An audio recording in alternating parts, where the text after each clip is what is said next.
Tipp today in association with Slattery's of Pecan, your main Peugeot dealer for over 50 years in the Premier County. Slattery'sGarage.ie.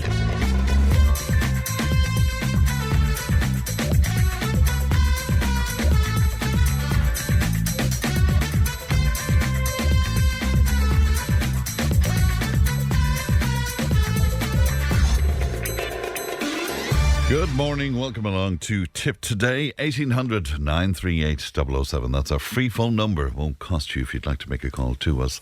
And Leanne is producing today. Coming up on the show this morning, Johnny Luby is live in the house. We'll be talking to him in just a few moments' time.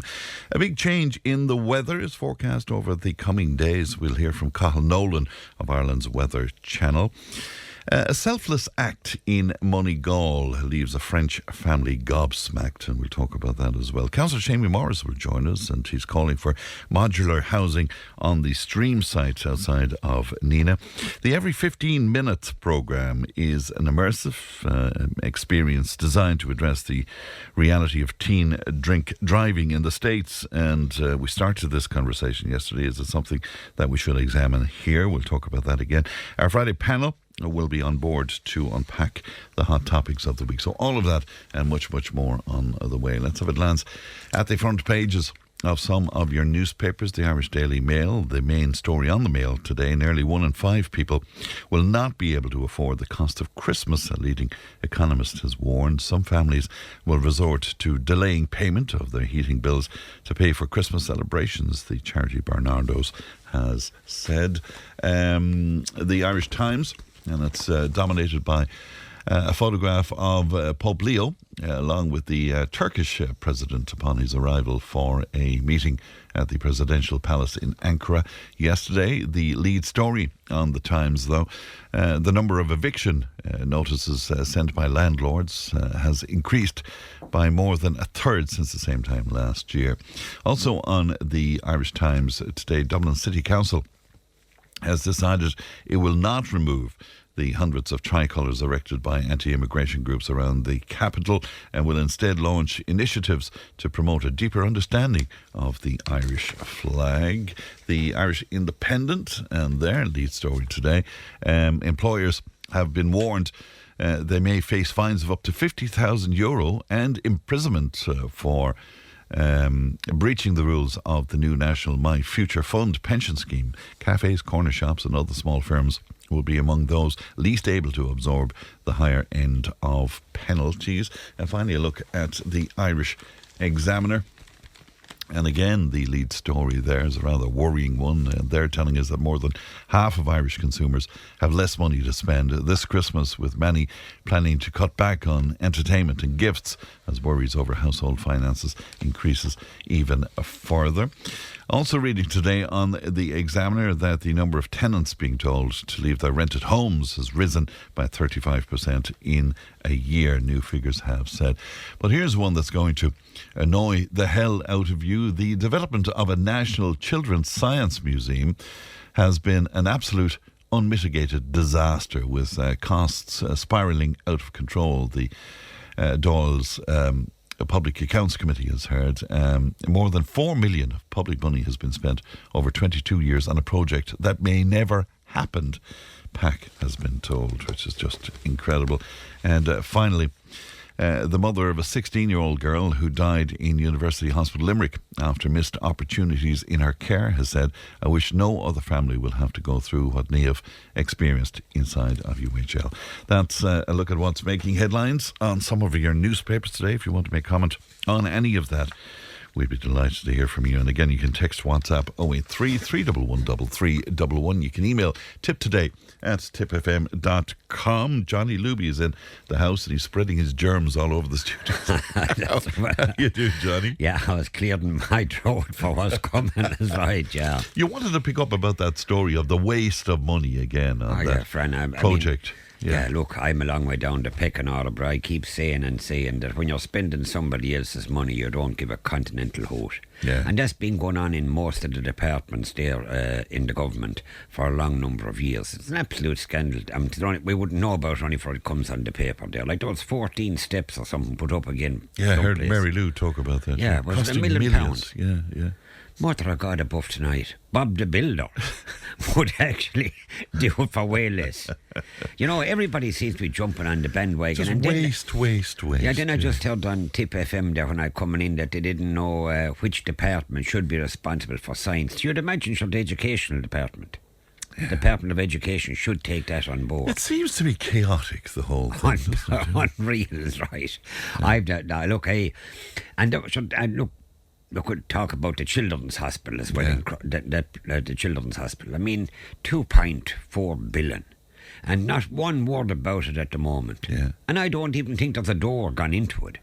No, well, I mean, it's way along the way in terms of being built. But again, we won't see it anywhere near. I'd imagine next year. I'd say it'll probably be 2027 at this point. Jeez, but the way it's going, it will never come to be finished. You know. Sure, I know. Anyway, things that we can control. Let's talk about GAA last weekend and the third county final for Golden. You were saying that's right, Jeff. And I heard Paul Carroll, who's an absolute gem on the Tipp FM Sport, and that he said a second county final for Golden Kilfeacle. It is actually a third one because we won the county under 17. I think it was B football final as well, when we beat a very good team, St Patrick's, Strang and Clooney in that final, and lucky enough to win on the night, but we take it as it comes.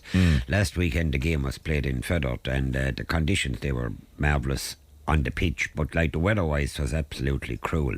But for Golden Kilfeacle to beat the neighbours, Galtee Rovers, the scoring was low due to the weather. They beat them by a point. Now Galtees could have won as well. They missed a few opportunities, but likewise with Golden Kilfeacle. I suppose what won it for Golden Kilfeacle was probably youth. Like they have a batch of youngsters coming through there that hopefully will stand to them in the next few years once they keep playing the game of hurling and football. And as I said, like Fran, to win the county intermediate final with maybe 6 or 7 youngsters on the team, and I think overall they had maybe 10 or 12 that played with Cashel Community School in their marvellous march to victory in the Harty Cup maybe a couple of years ago. So like there was 12 of the panel back with Golden Kilfeacle, and that was, it had to pay off in the wind-up, because once they're playing hurling in the school and back into the club. And it bodes well for the future as well, doesn't it? Oh yeah, please God, yeah. Once they keep away from the drink and the women. Friend, that's what I'm on his record as saying.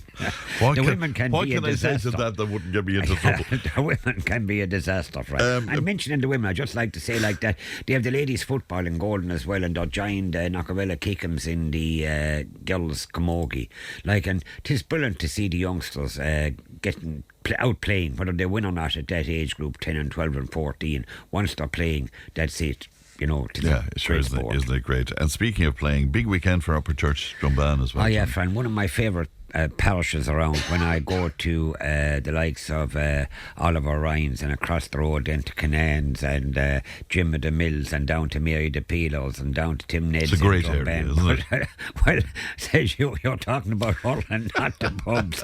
But I was half tempted maybe to go up to Upper Church tomorrow evening when they're all gone to the Gaelic grounds in Limerick, and because the crack will be brilliant. You know, it lads that probably for one reason or another can't go. But look, they played the Cllr champions, who were like Upper Church Drumban senior a couple of years ago, but Upper Church Drumban were probably favourites last year. Now they got beaten in a quarter. Didn't perform like they're performing this year.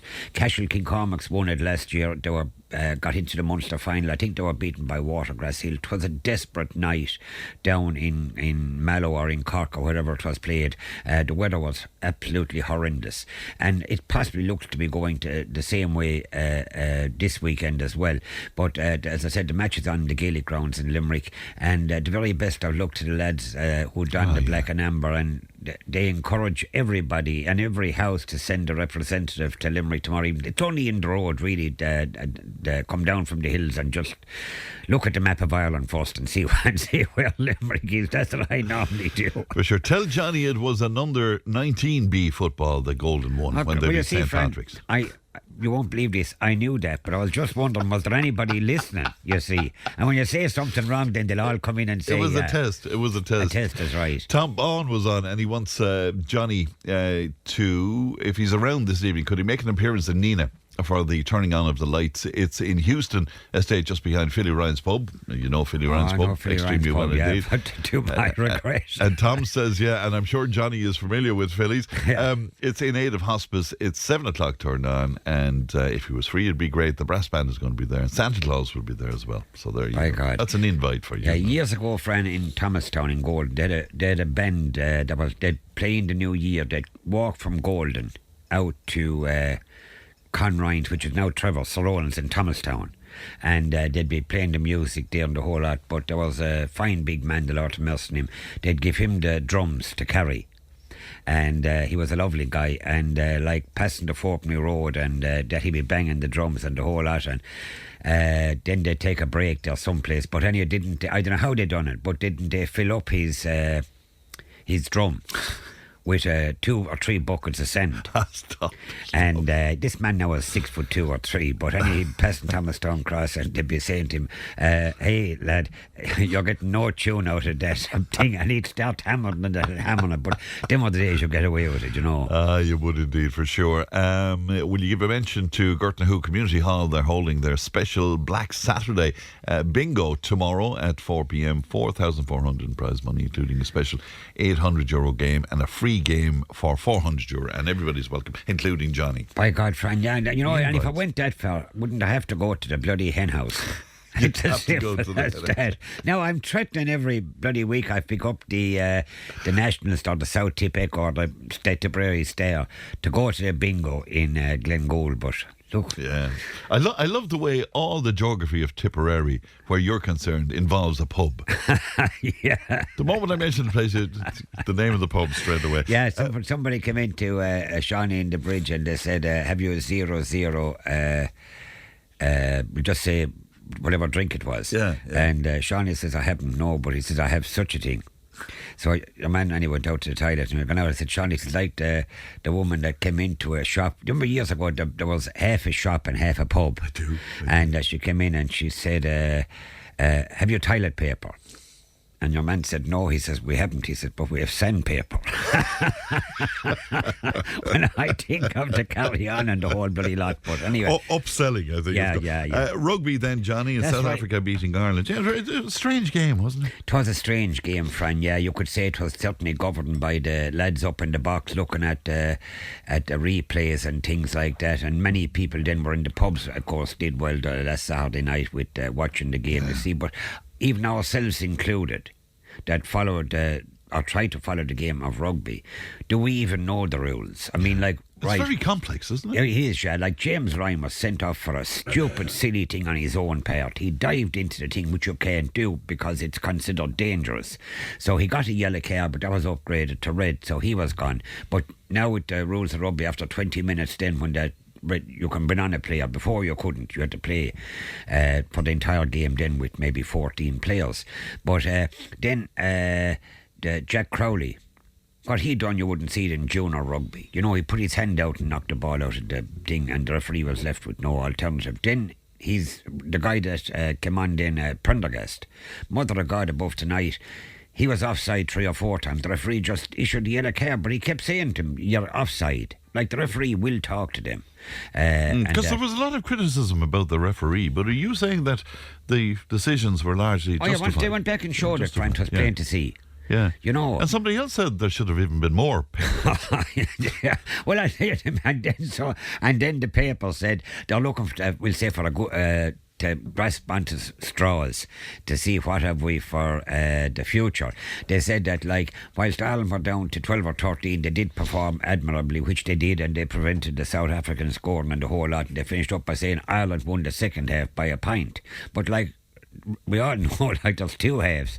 South Africa won it overall, and they had powerful men. They steamrolled Ireland. I never played it. I played outside in the backs, but I never got caught inside in the forwards. But like we'll say, friend, like yourself now would have made a good prop forward. Oh, no. Why do you say that? I'm just saying, like, you need a strong type of lads. You're talking about weight now. Not really. But, that's the way the play has gone. In South Africa, I mean, once you're dominating the scrums, Mother of God above tonight, the referee is going to penalise you, and that is it. And our front row were under savage pressure. You know, Tyg Burden is the one guy that made the world the world team of the best 15 players in the world. Right. And a wonderful player. But of course, Munster are out this weekend. I think they play in Thomond Park against the South African crowd. That's probably on television. And the following week, then they travel over to a place called Bet. It's some place in London, and they play the first round of the Heineken Cup there. So it's all systems go. All systems go. Do you play darts, by the way? Because we were asked to give a shout out to Stephen Rosney from Nina. He's taking to the stage at the Lakeside on Sunday in the World Darts Championship, and Stephen's game will be shown live on channel SC4 from 12:30, and we wish him every success as he flies the flag for Ireland against Scotland. Well done. Yeah, 'tis wonderful. Yeah, isn't you it know, just, yeah. Christ, and Fran, look, again, there's a request in from Lacey's in Ballydyne there, where you get the free pint if you support the Borlahan draw for a car, 3 for 50. But Lacey's in Ballydyne, they'd love to see you on a Thursday night for rings. Did you ever play rings? God, I did, but you're not for 50 years. Yeah, well, I did. I told Betty, I said, look, I heard Fran Curry was decent enough at the rings. Lord of the Rings. Lord of the Rings. So, they play there on a Thursday night. Fran, it's a great game. Is it? Yeah. Oh, God above God, tonight. So there you are now. Isn't that big? But Robert and the Chipper. Oh, that's right. Yeah, we called back to Robert and the Chipper there after watching a match in Holy Cross there in Glasheen's between Ireland and South Africa, I think it was, or I don't know. Yeah, probably something like that. Yeah. But Eddie and all the lads are there to counter, like, they loved all crack and things like that. So I said, that's it. Come on. Who was driving the other night? It doesn't make any difference anyway. I said, we're heading for Robert, the Chipper van in Clonolty. So he said, will you give me a shout out again? I said, I will. Yeah, we were talking away for a couple of minutes. He gave me a burger and a chip. Compliments of Robert. So anyway, he top class guy. He was right good at the handball. Now, Robert was good at a lot of things. But he was good at handball. He was good at handball as well. He played it in the jockey years ago when they had nothing to do. But he played with a guy called Jimmy Curry. Oh, God, my Uncle Jimmy. Yeah. And seemingly he was top class at the handball. He was very good handballer, yeah. Really, really good handballer. Yeah. My God. And Fran, you have no interest in the sport, really? None whatsoever. I'd be afraid of breaking a nail. Yeah, it's amazing, isn't it? But you would like the game of rings. You wouldn't do it cards now because you're too honest. I'm not sure about that. I'd be afraid of cards. Yeah. I'd be afraid of them. Oh, you get hit, Frank. I'd get hooked on them as well. Yeah, but you get hit as well, which is worse. Why did you hit him? Why didn't you let him off? Well, Nellie invited me loads of times to play cards. Nellie O'Connor. Oh, in Kilfeacle. Oh, jeez, I'll tell you, some woman is winking and nodding. I'll tell you that. I suppose, yeah. Is there horse racing happening? That's right, yeah, friend. They had horse racing yesterday in Tullis. Fine crowd there. Started off with Willie Mullins, of course, had 2 horses in the first race, and his big favourite was 7-1 on, which is put down €7 to win 1. And he got beaten by the stablemate at 6-1 against. So they started off on a bright note there with Mullins' horses are tipping away now, and Gordon Elliott is flying it. But their big meeting, of course, is December the 20th, which is the Saturday before Christmas. I think it's the only race meeting in Ireland. So there'll be a huge crowd in Tullis. And it's a magnificence. I know there was talk during the year about closing it and the whole lot, but it would be an awful pity because they have tremendous facilities there, maybe a half acre of Termacadam and the whole lot. They put a lot of work into it. So hopefully that... hopefully indeed. You know, I met Aidan O'Brien last Friday night at the Chamber Awards. He got the presidential award. Such a lovely fella. I mean, top class. Talking about down to earth, and you know. That's right, yeah. I remember one time years ago when he's young fellas, I think they were playing rugby with Fedderton. They came over to our Cashel, one of the clubs, and they came over to Kilfeacle. It was under 10 or 11 rugby, but we had a photo of a couple of people up on the wall, horse trainers. Now, that's all the matter, they're dead now and gone the Lord to messing him, but they were good to our rugby club years ago. And Aidan O'Brien looked at the wall, I said, and I remember well, I just said to him, I said, Aidan, we can never put your photo up on that wall. I said, you're too honest you're too honest to come on that wall. Bernie Curley was one of them, top class guy, and that, but they were the days. A lovely guy, and look, a great employer. Absolutely. You know, and Mother of God above tonight, he'd do anything to stay in Ballydial the whole time and no holidays abroad. A global success. Yeah, global success. You know. The Raceway in Rose Green? That's right, Jeff, Fran. Tomorrow week, Saturday evening week, it's the final meeting of the year.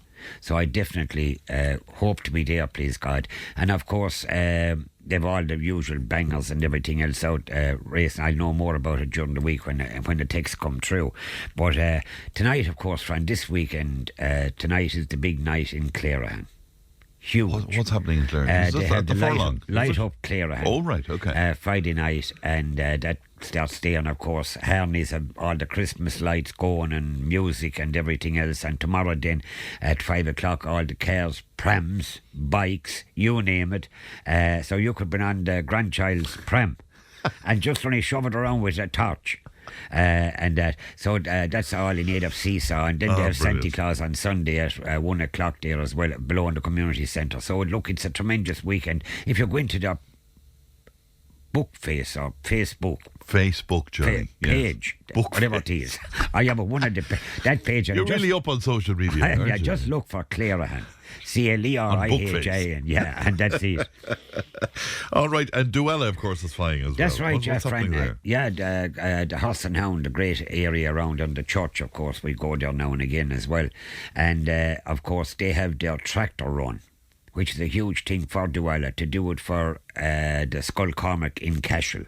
I mean, like, they're not doing it for an area in their own parish, we say, the charity. They're doing it for Cllr Cormac, where they assemble at the Martin Care on tomorrow evening week at 4:30 there for joining up the tractor run and all of that. It'll be absolutely fantastic, and to see Cllr Cormac being in their minds as well, and great, everything else.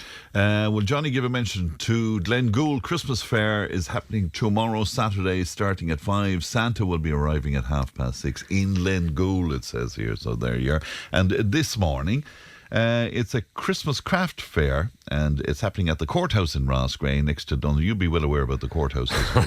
I would, yeah, I know exactly where it is. We have beautiful handmade crafts, it says, by all of our ladies, well worth buying. We're also serving coffee and tea and nice treats. Please come along and support us. All proceeds going to the running of Age Friendly in Rossgrey, a fantastic service for older people in the community, and many thanks for mentioning, no problem. So the fair starts at 10:30 this morning there at the courthouse in Rossgrey, and everybody's welcome along to that. So much stuff happening. Oh yeah, Fran, and I'm just finishing that wonderful book, St. Michael's History, and maybe down to the last maybe 15 pages, and that it's a wonderful read and everything else. So what a history! What a history is right, and that's so. Look, the book can be got at Fitzpatrick's or any of the committee members, but it is a great read. Look, and I know there's plenty of soccer clubs out there, and that would support. They all support each other at the end of the day, but it is a great read for anybody there in Tipperary town, followers of St. Michael's. Just go and buy the book. Very good. There's a social dance happening in aid of motor neuron disease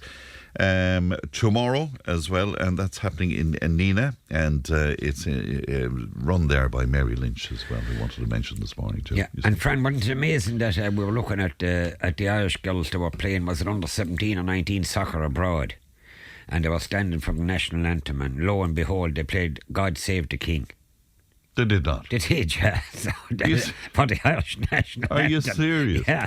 So it will just go to show you what the opposition think of Ireland. But fair play to the girls. When they finished God Save the King, they started off. They sang Around the Bean. Around the Bean, yeah. Well, I think somebody said that. They said Sinn Féin Fáil and Fine Gael and the coalition. and just to cover everybody. Listen, before I let you go, fox hunting. Do you want to have a word, because it's been a big topic of discussion during the week? The South, or the Tipps today were out in Kilfeacle on Saturday last. And there's a fine old crowd there. They do many things for charity as well. And I'm not. This is a hunt. I know it is a hunt, and they do collections for charity, and they're involved in charity and everything else. But look, it's part and parcel of an Irish scene. The hunting has gone completely from what it used to be. Most of it is done off the road now, and now and again they might go through along the butt of a few ditches and that, but the fox is certainly safe. There's once a fox is in his own environment, that I see nothing at all myself. I see nothing wrong. There was a lady here. You're going to cause war now again. You know, I know, but Fran, listen to me. Look, don't even take the calls. Just say, listen, lads, say it's over and done with. But there was this lovely lady from Clonmel, and she just said, do you know which way the hounds are going? I said, they're going off that way, and points down the road. And she said, She said, "You're the man on the radio." I said, "Yeah." Well, I said, "You're the man, you're Johnny Luby." I said, "I am, yeah." She said to the young man, maybe 12 or 13, she was on a pony, and she said, "Hold on there 1 second." She said, "This is a very important photo." So she said, "That'll do me for the season." For the season. So but, it didn't make her day, it made her season. Yeah, but she did say then, "You're great to be here from Tipp FM support." Well, I said, "Yeah." I said, I'm here now. I said, "This is nothing to do with Tipp FM." And I said, "I don't even promote it or whatever the case may be." Yeah. I said, "If it's there and if they want to follow it, that's grand." I said, "I don't object to any of them things, you know." But do you see it as part of a local culture, though? It is. Or do you see it as alien to the culture? No, it's local culture, Fran, and that. And you see, when you eventually go up to the likes of the RDS, the show jumping, or whatever the case may be, and all the Jim Cahanas that are on during the year, and the ponies and the youngsters out on them, and many horses then are starting off like they'll probably end up going pint to pint, and then when they're finished the pint to pint, and then they'll go off to the national hunt seeing. Yes. And that's about educating them. It's like anything else. They all have to be educated. Look, that's me. I don't want to be getting that. Well, thanks be to God I'm not on Facebook. That I can't Bookface. Bookface, all right. I prefer Bookface. No, how was Jim? How's your brother? Not too bad at all, because Mutt Crow and Tiptown would say, "By God, if ever a man got a growling, he got a growling." He did. He was in Clonmel, and then he was in Cork, and then he was in Nazareth House, that are a recuperating centre in Mallow, and then he was back in Claheen. He came back to Clonmel, and then he was in that, and all them wonderful places, and then he ended up in Rathkeevan. And he's back home now since yesterday. That's good. And that's absolutely brilliant. And he just said, Jim would be fairly funny at times, like everybody.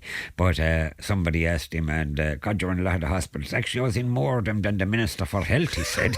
But a sincere thanks here to Mr. Murchan and his wonderful staff here in Clonmel, and even to the Claheen outside, to the magnificent setup there. No wonder Matty McGrath sings its praises. And then Rathkeevan outside is, excellent. And then you have Padre Pio, and you have, look, they're all there. The one in Dundrum as well, a wonderful nursing the home Woodlands, as well. Woodlands, top class. All right, Johnny, great to see you as always. Look after yourself, and sure, we'll talk to you next week. Yeah, Fran, please God, Jim. The great Johnny Luby live in the house this morning. I was going to say news is on the way. It's not. We're going to take a break. We'll be back in just a moment. Tipp FM's Tipp Today. With Slattery's Garage, Puckon. Main Peugeot dealers in the Premier County. And now stocking the full range of the luxury French car brand DS Automobiles. Book your test drive today with Slattery's Garage, Puckon. See slatterysgarage.ie. Tipp FM's Tipp Today. With Slattery's Garage, Puckon. It's time to change. Test drive the award-winning range of Peugeot hybrids and fully electric vehicles at Slattery's Garage today. See slatterysgarage.ie. Now, we love to talk about the weather, and social media is abuzz with posts about a potential cold snap in the coming weeks. But is this just a clickbait? Well, Cathal Nolan from Ireland's Weather Channel joins me now. Good morning to you, Cathal.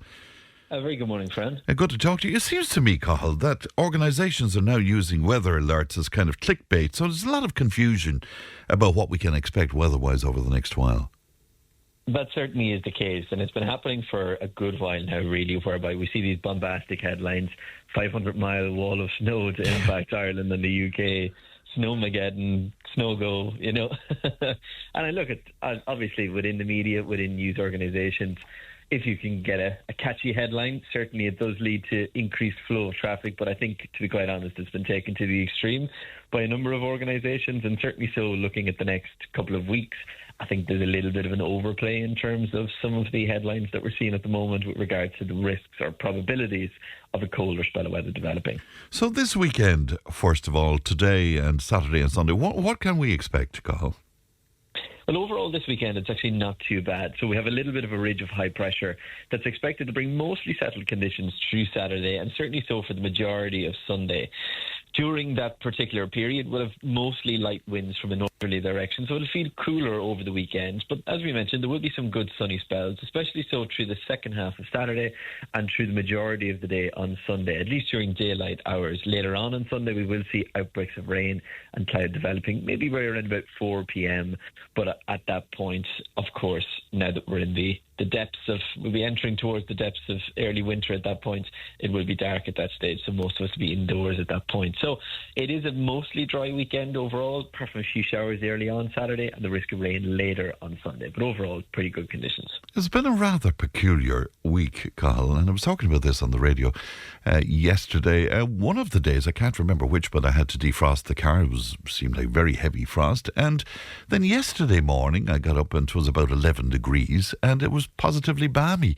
What's happening? Such as life in the mid-latitudes. What we're seeing in those scenarios is, in advance of some of these particular weather systems that we're seeing, we typically get our winds swinging up from more of a southerly, southwesterly direction, which of course draws in much milder air. But what we're seeing then is that on the back end of these systems, our winds, of course, switch around to a more northerly or northwesterly direction. So you're getting that shot of cold air. And essentially it happens to be that as winds flow anti-clockwise around areas of low pressure in our particular part of the world, in the mid-latitudes, you're seeing these contrasting air masses. So very changeable conditions. Overall, if you average the temperature out during the past week, it would have come in around about average. It's just that some of the days we're experiencing these much milder conditions because we're on the southwesterly flow, whereas other days we're getting that northwesterly flow and we're getting in a cooler pull of Arctic air. And it just happens to be our given latitude where we're located. We're very close to both Arctic regions and then, of course, subtropical air, both to the north and south. So it very much depends upon where our air mass is originating from. Right, so it's just my perception, really. It's no different to any other November, really, then, is it? Quite typical conditions, I would say. Very mixed weather overall is what we've experienced for the past week, and really that's the case for the next week ahead as well. If anything, next week will be a little bit cooler. Temperatures around average to maybe slightly below at times, and the reasons behind that is because the jet stream is further to the south, so some of the areas of low pressure that we see passing through, we're staying closer to the northern side of that particular system, and then as a consequence we see those cooler conditions getting pulled down once more. Now, it's so predictable what I'm going to put to you now, of course. You know, we're approaching December in a couple of days' time, and then we're heading towards Christmas. Can we expect snow? Looking at the longer range forecast, what we can say pretty much for certain is that to start with in December and taking us right up to the middle of the month, it appears as though we're in for a more unsettled spell of weather. We've quite an active jet stream coming across the Atlantic, and that active jet stream is spinning up a number of areas of very deep, actually, areas of low pressure. Now, thankfully, given their track, we don't expect too much in the way of significant wind speeds. We can expect to see plenty of rainfall, so above average levels of precipitation, and temperature-wise coming in around about average, at times a little bit below average, just given that jet is kind of in a northwest to southeast tilt, so it's bringing in slightly cooler conditions at times from the northwest. So that's the first half. The second half of the month of December, and this is where I suppose a lot of these headlines at the moment are being generated from. Recently, we've seen the occurrence just yesterday of a sudden stratospheric warming event, a minor one, it must be said. But in typical situations, what happens is on 7 out of 10 occasions, at about 2 weeks beyond the point that happens, we have a tendency to see a greater chance of colder spells in our particular parts of the world. So 7 out of 10 times that happens to be the case. So given that we have that event taking place combined with an easterly QBO, which essentially means that we have a weaker jet stream, and the fact that we're combining that with a La Nina winter, which means typically the start of the winter is slightly cooler than the second half of the winter, those three elements combined lead us to believe that we have a higher chance than normal of seeing colder conditions as we go in through the second half of the month of December, possibly blocked conditions with our winds in some scenarios switching around to an easterly direction, although it must be stressed that it doesn't follow through exactly like that every time. It's very unpredictable in terms of obviously longer term forecasting, and it obviously comes with a health warning, but generally speaking, that would be the transition that we typically see. So a greater chance of cooler conditions for the second half of the month. Interesting indeed. I'm just looking at the screen in front of me here, though. We were talking about clickbait, and this is in the last hour or so. We're seeing headlines like sudden freeze accelerates as 72-hour Arctic blast grips the nation.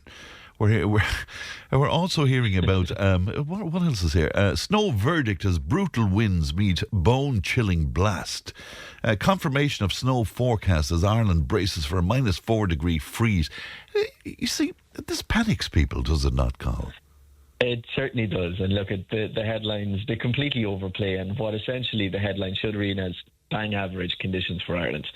There's nothing to be concerned about in any of those headlines in terms of the conditions that we see. Over the weekend, as we said, generally speaking, we've a little bit of a northerly flow.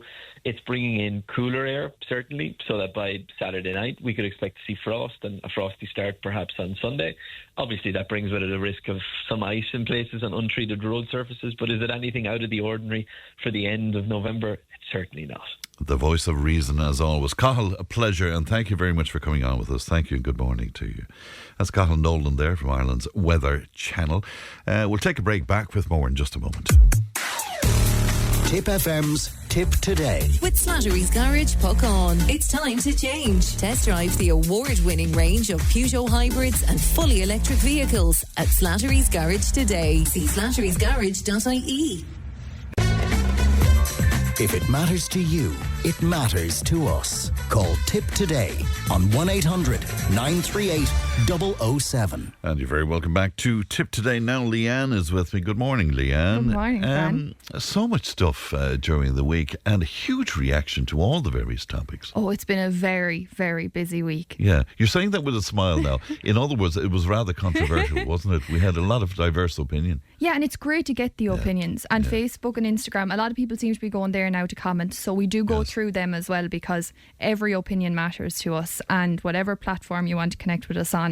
It's fine. Now, Johnny's opinion on fox hunting earlier on caused a bit of a stir as well. But everybody's entitled to an opinion. Everyone's entitled to an opinion. And that's the thing. There's two sides of every coin.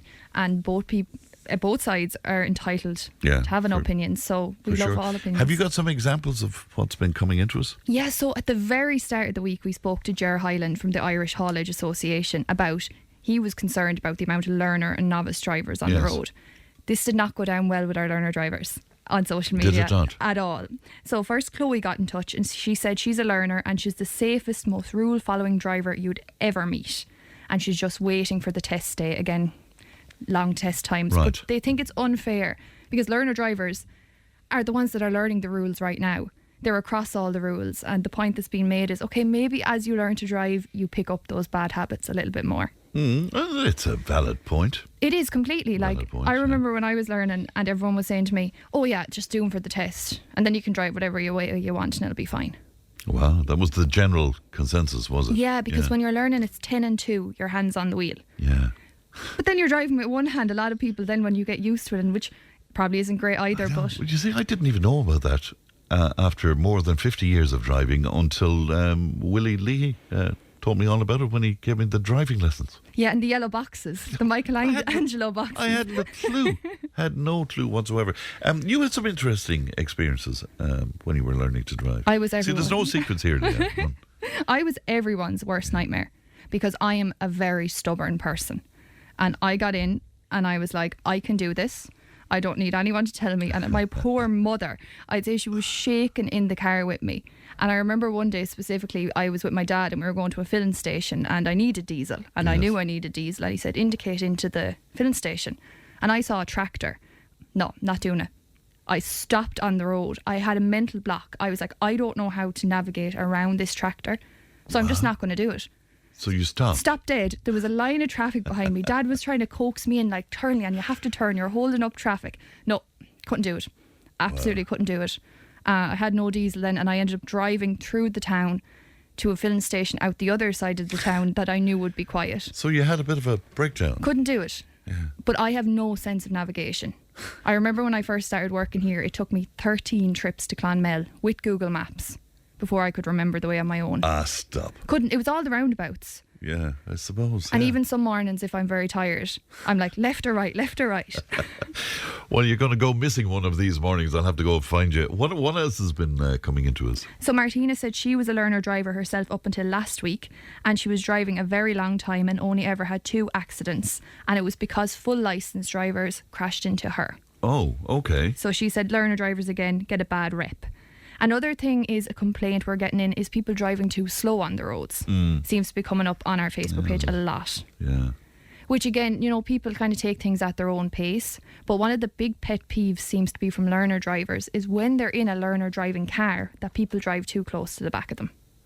To intimidate them? Yeah, or I had that all the time when I was learning. Did you? All the time, and it is very scary. There'd be people right up behind you. Why would they do that? It's just that thing of they see it and they're like, oh, you're slowing me down. Yeah. And they'd be right up behind you, beeping, pulling around you. And you'd, like, learners at that time when you're in that car, you don't have the experience Of course, yeah. to know what to Well, it's do. scary, I would imagine. Yeah, so now what I do is if I see a learner car, I'll drive really slow behind them. Because I'm like, I'd rather be the one behind them if I have an extra few minutes so I know they feel comfortable. That's very commendable indeed. What else has been coming into us, and what other topics? Fox hunting has gone completely through the roof. And we've heard from both sides on this. A lot of farmers getting in touch saying, look, livestock, they're finding it very difficult to keep their livestock. They're going out and it's killed, they have to buy more, and it's a constant struggle. Then on the other side, like James got in touch and said, it's completely barbaric. Ban it. We don't need it. Why are we getting enjoyment out of this? Well, the only thing I don't understand is when people say it's a way to control the population of foxes, because I don't know how often the hunt would go out, and even if one fox is killed with the hunt, I mean, by all accounts, what we've been hearing is that the population of foxes has gone through the roof.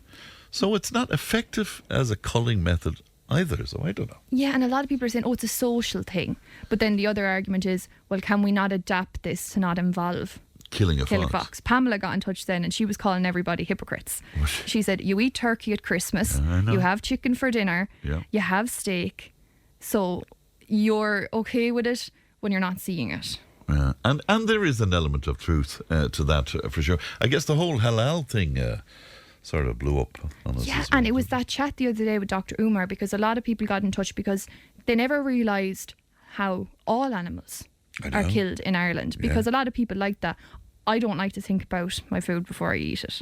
And a lot of other people, if you haven't been in one of those factories or in an abattoir, you've never seen this before. I know. So it was a realisation for everyone about where their food really comes from.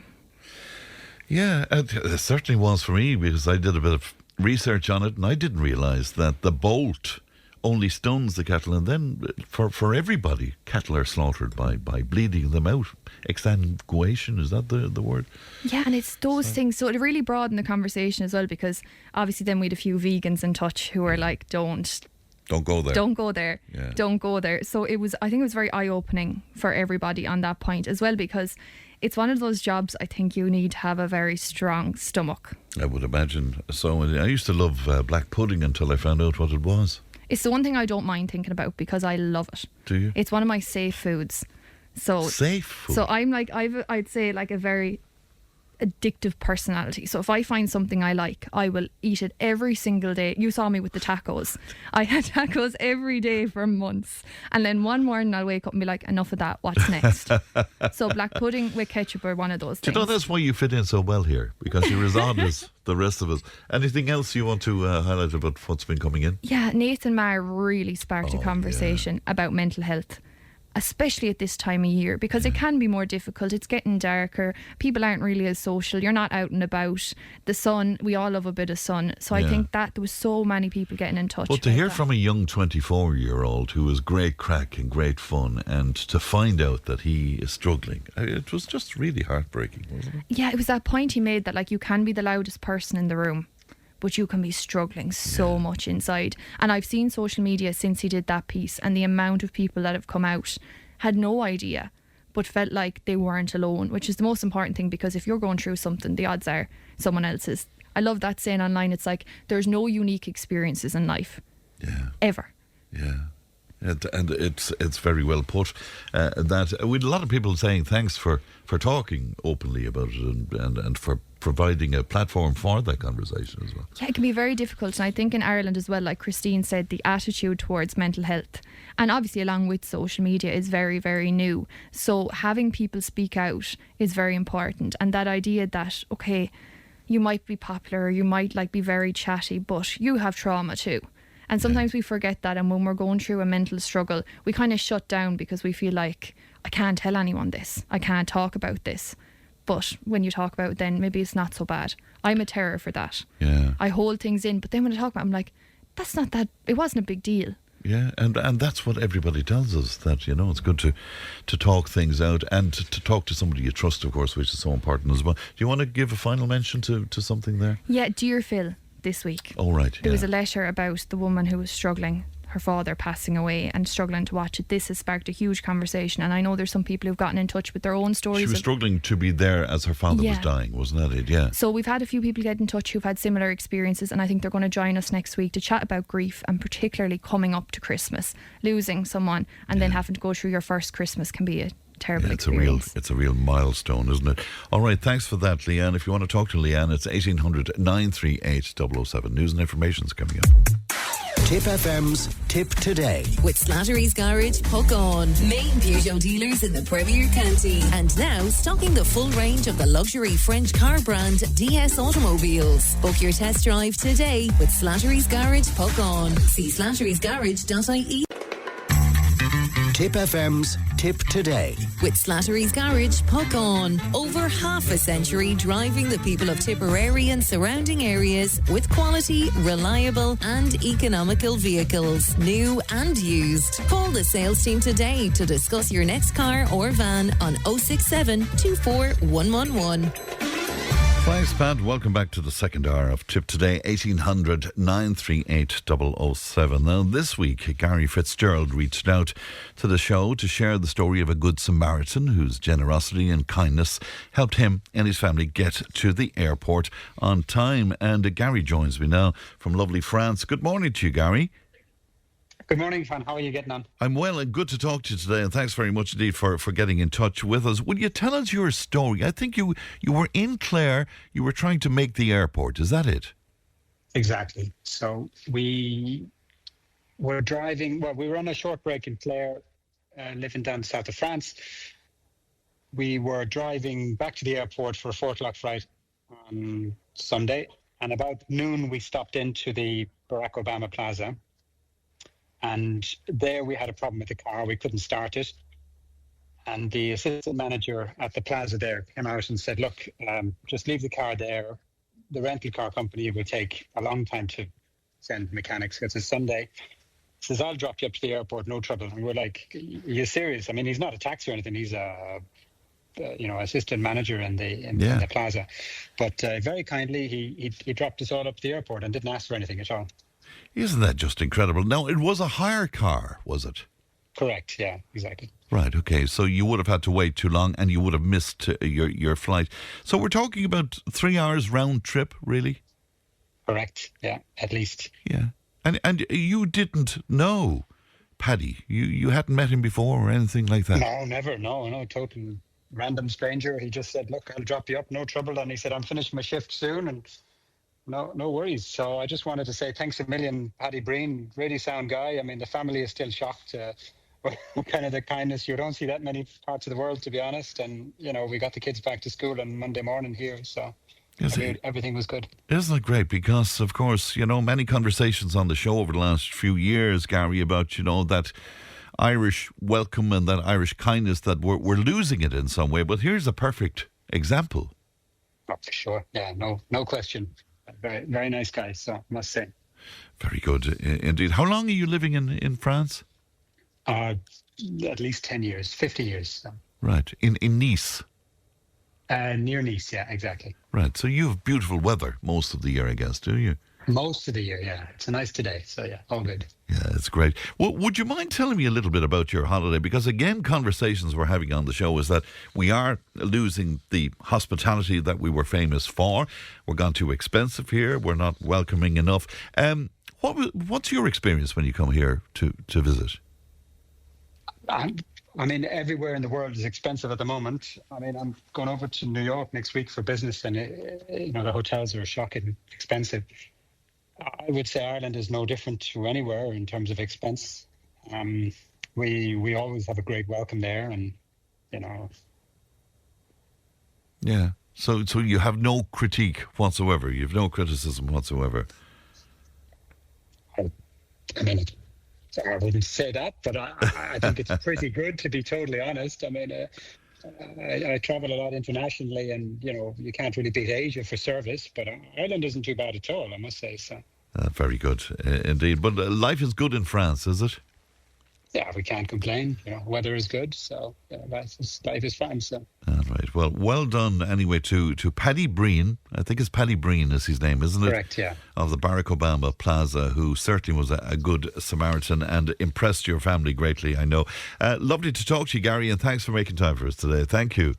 Thanks very much. Thank you. Bye-bye to you. It's Gary Fitzgerald there, who reached out to us just to compliment Paddy Breen of the Barack Obama Plaza on being real life good Samaritan, and fair play to him indeed. 1800 938 007. Have you had experiences of that where somebody comes to your aid, somebody comes and helps you out, looking for nothing in return? Have you stories around that? If so, we'd love to hear from you. 083 311 3311. Now, at the November meeting of the Nina Municipal District, Independent Councillor Seamie Morris said that Tipperary County Council should be putting modular homes on a site in Stream, which is a site just outside of Nina, for essential workers. And he joins me now. Seamie, good morning to you. Good morning, Fran. And good to talk to you. Seamie, will you just remind us about Stream? Because I know it's a commercial site as well, isn't it? Yeah, it's a commercial site. There's two sides to it. There's a privately owned part of it, which is the commercial site, and there's also the municipal owned part of it, which really was put away for housing, and it's what is lovingly called a shovel-ready project. In other words, a lot of the services are in because there was planned to have over 300 houses there just around the time of before the bust.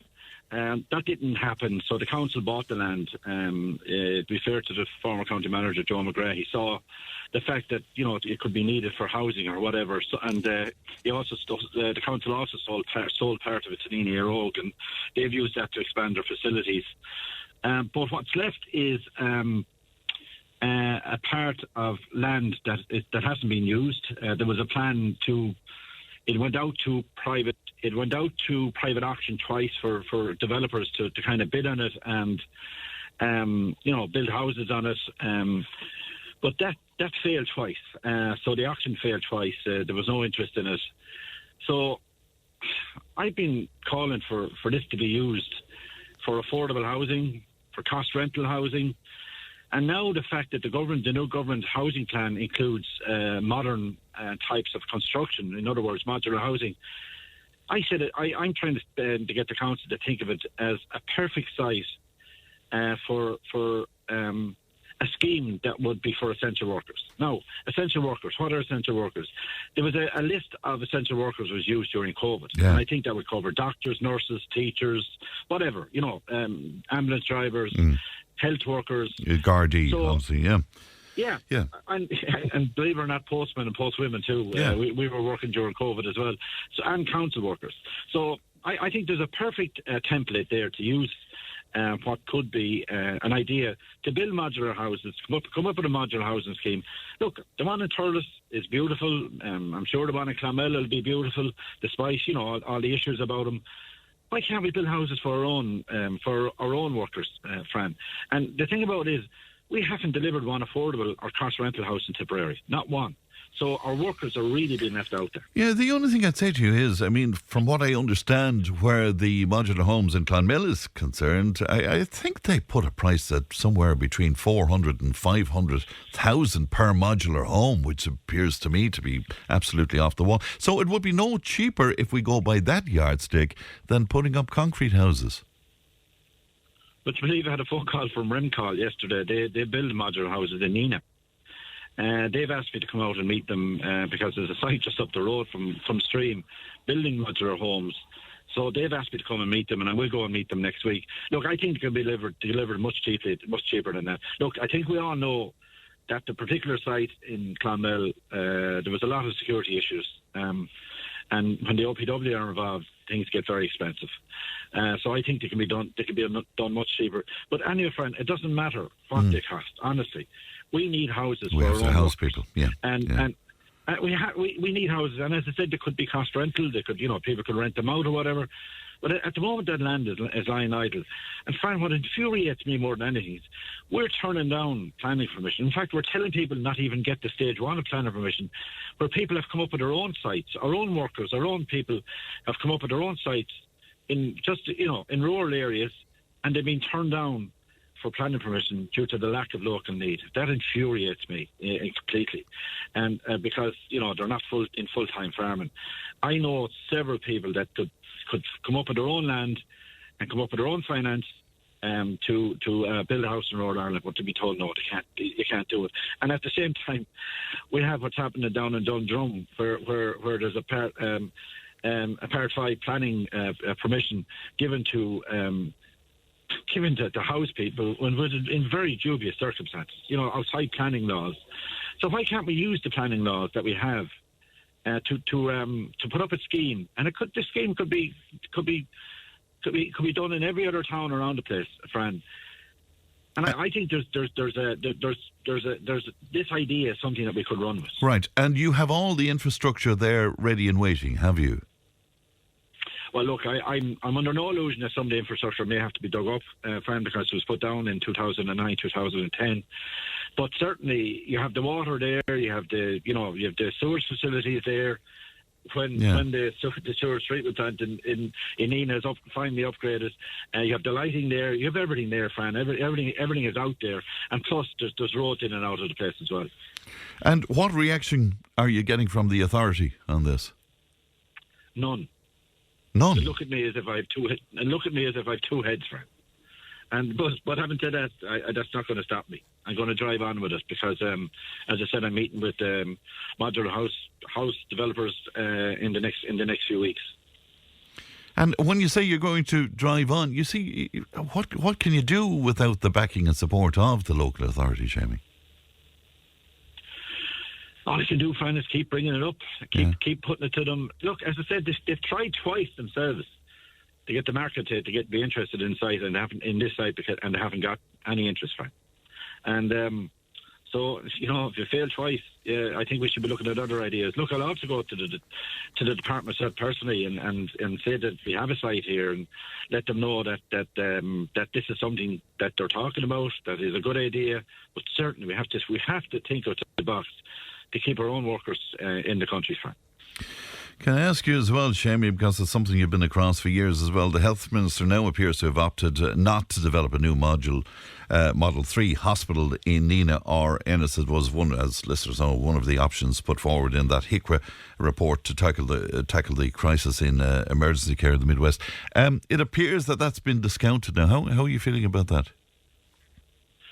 Fran, there was 96 people on trolleys in New Jail yesterday, despite the fact that we've opened a new 96-bed block. Now, that's not hospital care, that's not health care, that's trolley care, okay? And we have two A&Es that are fairly modern A&Es in Nina and Ennis, and also, by the way, in St. John's. So there's a third A&E there that could be, with the best will in the world, it could be reopened if they got the right staff into place and the right consultants into the place on a 24-hour basis that would take the pressure off of Limerick. I cannot understand, only for the fact that the management of UHL are being so stubborn that they want everything in Limerick. That they're even considering building a new hospital to take pressure off. Now, we saw the National Children's Hospital, Fran. We're not great at providing infrastructure anytime soon. And that is putting it on the long finger again. So, I to be honest, I was pretty frustrated listening to politicians yesterday. I did put up a post asking the same people that were on that picture with Jennifer Carroll McNeil if they'd go in and get a picture taken at UHL yesterday when there was 96 people on trolleys in there. But of course they won't. I mean, most of these politicians spend most of their time rubbishing the nursing trolley numbers that were put out. So it doesn't surprise me that they're going to wait for something that might never happen, which is a brand new Model 3 hospital in the Midwest. When we have A&Es in Nina, St. John's and Ennis that are pretty modern, they're good enough to be injury clinics. Nina Hospital is bringing people from all over the Midwest. There's a fantastic facility out there. I don't know about Ennis, but I know that St. John's is a good hospital as well. So I don't know where they're thinking it is on this, but they're not thinking logically anyway, as far as I'm concerned. Yeah, but I mean, it was one of the options put forward, Seamie, by HICWA. You'd imagine it should have been part of the conversation yesterday. Fran, where's the report that was done for after that poor child died in UHL? And there was another inquest that went on this week I mean, do those inquests not matter to health professionals and to politicians? At the end of the day, we've had people die in there unnecessarily because of the circumstances. That doesn't seem to matter to me. Yeah, it doesn't. It appears to be, and it's an ongoing conversation, and we seem to be getting nowhere with it. But anyway, I was listening to Pat there, and he was talking about the 5% rise, possible 5% rise in the commercial rates next year, after there being a considerable rise as well this year. Some opposition to that. How are you feeling about that? Well, over the last few weeks, I've been sending in questions into Mark Connolly, the Chief Financial Officer of Tipperary County Council. And the answers I was getting back were quite astonishing. To be fair to him, he gave me back comprehensive answers. And the reason I asked the question was, there's 2 houses in Nina waiting for a front door for the last 2 years. And when I go to the guy involved in putting front doors in, or, the council worker in the Nina MD area, he tells me that he hasn't got the money. So we can't afford 2 front doors. What are we spending money on? So I started to investigate and how we're spending the money, where the money is going, and why we're so short of money for certain things. And the answers I got back were astonishing, actually. I was told that basically we're not getting enough local government funding. But we've taken on a massive amount of new. We've taken on, for instance, 722. We've taken on 722 new social houses since 2018, with another 192 to come. We also have to pay for active travel, social inclusion, migration and integration, climate action offices, fleet management, decarbonisation, town centre force, law pro. These are all new services that have come into the council since probably 2018, 2019. And yet we haven't enough staff in our housing section, we haven't enough staff in our planning section. So what I've called for in all of this, and it's not going to happen today, and today's budget will pass no matter what happens, and I think it's a disgrace that we're coming back to our ratepayers again, and with extra local property tax. And in the new year, I've been told that they're doing a review on rents as well, the possibility of rents will rise. Traffic fees will rise because there's an amalgamation or a configuration of all traffic fees in the county, and when we do that, we normally go for the highest one. So all of that has to be put on the heads of our ratepayers, our rent payers, our people that are parking cars in the town. When our local government funding is absolutely atrocious. We have politicians coming in and out of Tipperary telling us how good things are, but local government funding is something we need a debate on. So what I'll be doing in the new year, and I've been talking to Liam Brown about this as well, is that we need to sit down and have a multi-party and a non-party of all parties and none discussion with management, because I've been reading the city and county managers' submissions to the government, and they keep telling about lack of funding. And the country is awash with money, but yet local government is so badly funded that people are waiting 2 years for 2 doors. So that's what I've done over the last week or so. As I said, the budget will happen today. I'm out delivering post. I'll pop into the budget there in a while and soon. But it doesn't matter. The budget's going to pass anyway, because the Fianna Fáil and Fine Gael Labour will force it through. But look, for this year's budget, but we need a discussion on local government funding in early in the new year, because it's just not sufficient. All right, Seamie, thanks for coming on with us. Good to talk to you as always. Thank you. Good morning to you. That's Councillor Seamie Morris speaking to us there. 1800 938 007. The text and WhatsApp is 083 311 3311. Tipp FM's Tipp Today. With Slattery's Garage, puck on. It's time to change. Test drive the award-winning range of Peugeot hybrids and fully electric vehicles at Slattery's Garage today. See slatterysgarage.ie. Tipp FM's Tipp Today. With Slattery's Garage, puck on. Main Peugeot dealers in the Premier County. And now stocking the full range of the luxury French car brand DS automobiles. Book your test drive today with Slattery's Garage, puck on. See slatterysgarage.ie. On yesterday's programme, Leanne took a deep dive into the Every 15 Minutes programme, which is a stateside initiative to help teach young people the dangers of driving under the influence. Now, it's a very extreme programme. crime. Indeed, it involves staged deaths, the presence of emergency services, and even, would you believe, mock death notifications. Well, Donal is a driver and driving for a living, in fact, and he joins me now. Good morning to you, Donal. Good morning, Fran. How are you? I'm well, and good to talk to you today. I think you might have heard some of the detail of that yesterday, Donal. I did, and I looked into it as well, yeah. Yeah, how do you feel about it? Yeah, it was a bit too far for me, especially the fact that the students thought these people were dead and left, and then they were taken to a hotel for the night. Like, could you imagine somebody saying your best friend was dead and then tell you the next day or something, no, we're only doing it for a film? It's a bit extreme. Yeah, because we heard that there was a lot of trauma involved where the youngsters were concerned as well. Now, I am one for, like, the RSA anyway is a joke, a complete joke as far as I'm concerned, and I'm a professional driver. The amount of things, I have to have 3 forms of identification to drive my bus, and it's all money. Yeah. I have to do a CPC course every single year, which is a complete waste of time. It's the same course done over and over and over again. Like, they won't even cover first aid, which would be extremely important, and they don't cover that. I'd say 90% of the courses I've done, I've watched films all day, and I'm not talking films on driving, just ordinary films, just trying to fill the day.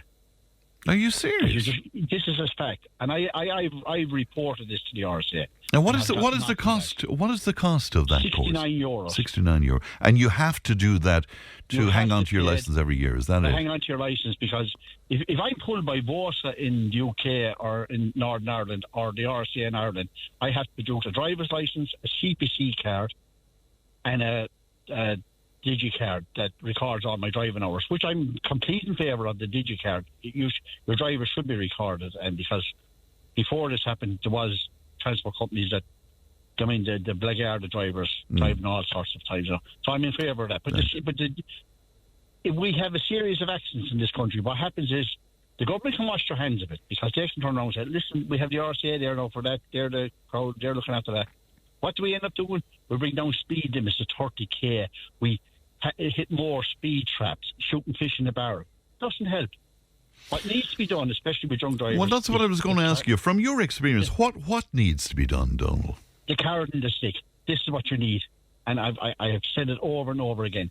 Young drivers, they shouldn't be all painted with the one stick. A young driver gets their car, they shouldn't be allowed to drive a car over 1 litre anyway. That's the first thing, because that's what's done with motorcycles. Yeah. There's no higher powered cars. They get their insurance, set their insurance at no more than $2,000 a year. And if they behave themselves, bring their insurance down dramatically. But if they don't behave themselves, increase it dramatically. And it should be a carrot and stick. And we need more advertising on television, especially what the outcome of a drunk driver does. Show the grief of the families. I know you're going to have to get families on board with this, but we need it. We need to know what the consequences of losing your job, losing Donal, everything. Donal, I have to say, I mean, we've had some very graphic advertising around that. You think we need more? Yeah. We need more. We've had it. But I'm not joking. The rules in Ireland are just not being adhered to. I drove a double-decker inside in Limerick City. It was a disgrace, the things I've seen. Like, you know, if you go into a bus lane in the UK, the very minute you enter the bus lane, your picture is taken and your fine is on the way. People won't go into a bus lane for a second. And what happens here? Nothing. And the people park their cars every place. They don't look around. They put on their hazard warning lights. All of a sudden, the car's invisible. There's nothing. People don't care in this country, and I'm not sure it's a fact. And then we have this PR thing that I see being done by the guards every now and again, where these big checkpoints, especially on the M50, you can see them from about 10 miles away, and they bring RTE down and things like that. That's no good either. Why? Because it's not often enough, is it? No, it's a PR stunt. But I'm all in favour of punishing people really, really harsh. And I put this way to you: if you're caught drunk driving twice or dangerous driving twice, imprisonment should be considered. Right. So you'd be hardline in terms of the stick. Yeah. Yes, but I also think people have to be rewarded for doing good driving, because young people now are all. I heard this. God, Mike, I actually cried with these young people who were killed the other night in Donal. You know, it's like how a guard or anyone goes up and knocks on that door, like I put this with you. This happened to me many, many years ago, when I was in the army and we had to inform somebody of a death, okay? Yeah. And I never forget my colleague sat beside me. We arrived up to the house, and my colleague sat beside me and says, we'll just sit here for another 10 or 15 minutes. I said, why? What are we doing? Let's sit here for another 10, 15 minutes. Because in 15 minutes' time, we're going to destroy their lives forever. Wow. My God. That's what he said to me now. And I'm so... Yeah. And they're all... And I hear so many people saying, for speed and drugs and drink. They're not all the same. No. They're not. So reward the good ones. And the insurance companies need to come on as well. The insurance companies say, all young drivers are bad, so let's increase the insurance like hell. It's interesting. You talk about knocking on people's doors and delivering that kind of tragic news. Part of this 15 minutes program is somebody coming to the door of a family and delivering this news as part of this overall program. Yes, the idea was good. The idea is good, but it's just a step too far much for me to staying the night in the hotel and letting people think that somebody is there. Like it's like a mock execution to a certain extent, isn't it? Like, you know. Yeah. You know, you can't. Like, if somebody told me my best friend was dead, like, and then come up to me the next day and said, "Listen, we're only making a program, but did you get the message?" I don't, I'd be fairly angry with the person, wouldn't you? It's just a step too far. And there's mock funerals then involved in it as well. It's a step too far. No, but we need to change attitudes. Like, we have changes a good bit as far as drunk driving is concerned. Because I tell you, when I was a young fella, I got in behind the wheel of a car when I was drunk. Yeah. When I thought I'd live forever. But it was socially accepted as bit. Now it's not socially accepted. It just needs to happen more. It needs to happen. But and I know the cars are catching people every day of the week, and I understand all this and everything is that. But cut out the PR thing and the RSA. Somebody needs to step in and say, "You're not doing your job. You're just not." Well, we heard earlier on this year it was to be reformed in some way, but I haven't seen any move on that yet. Fran, I can guarantee you, and I'll challenge any politician, the RSA is out to make money. That's all they're there for. And they're hammering the professional driver every day of the week. People that very seldom crashes. I know there was a bus involved with a truck the other day, but you very seldom heard buses and trucks. And if they do, it's very seldom that it's the bus or truck's fault.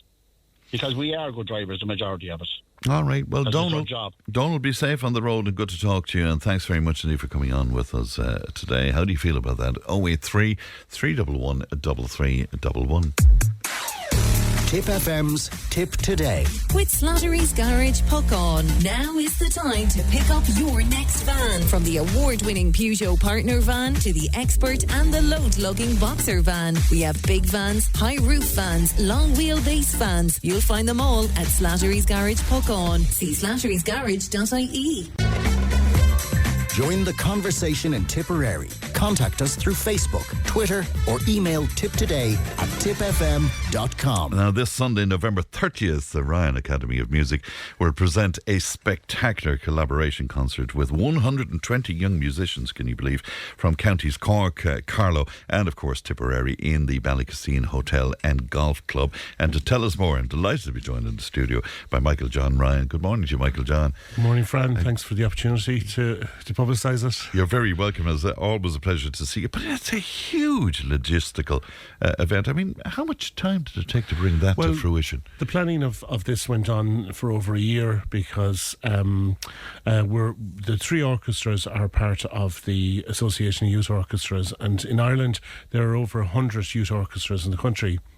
And so the orchestras that are taking part are the Carlow Youth Orchestra, the County Cork Youth Orchestras, and ourselves in Tipperary as well.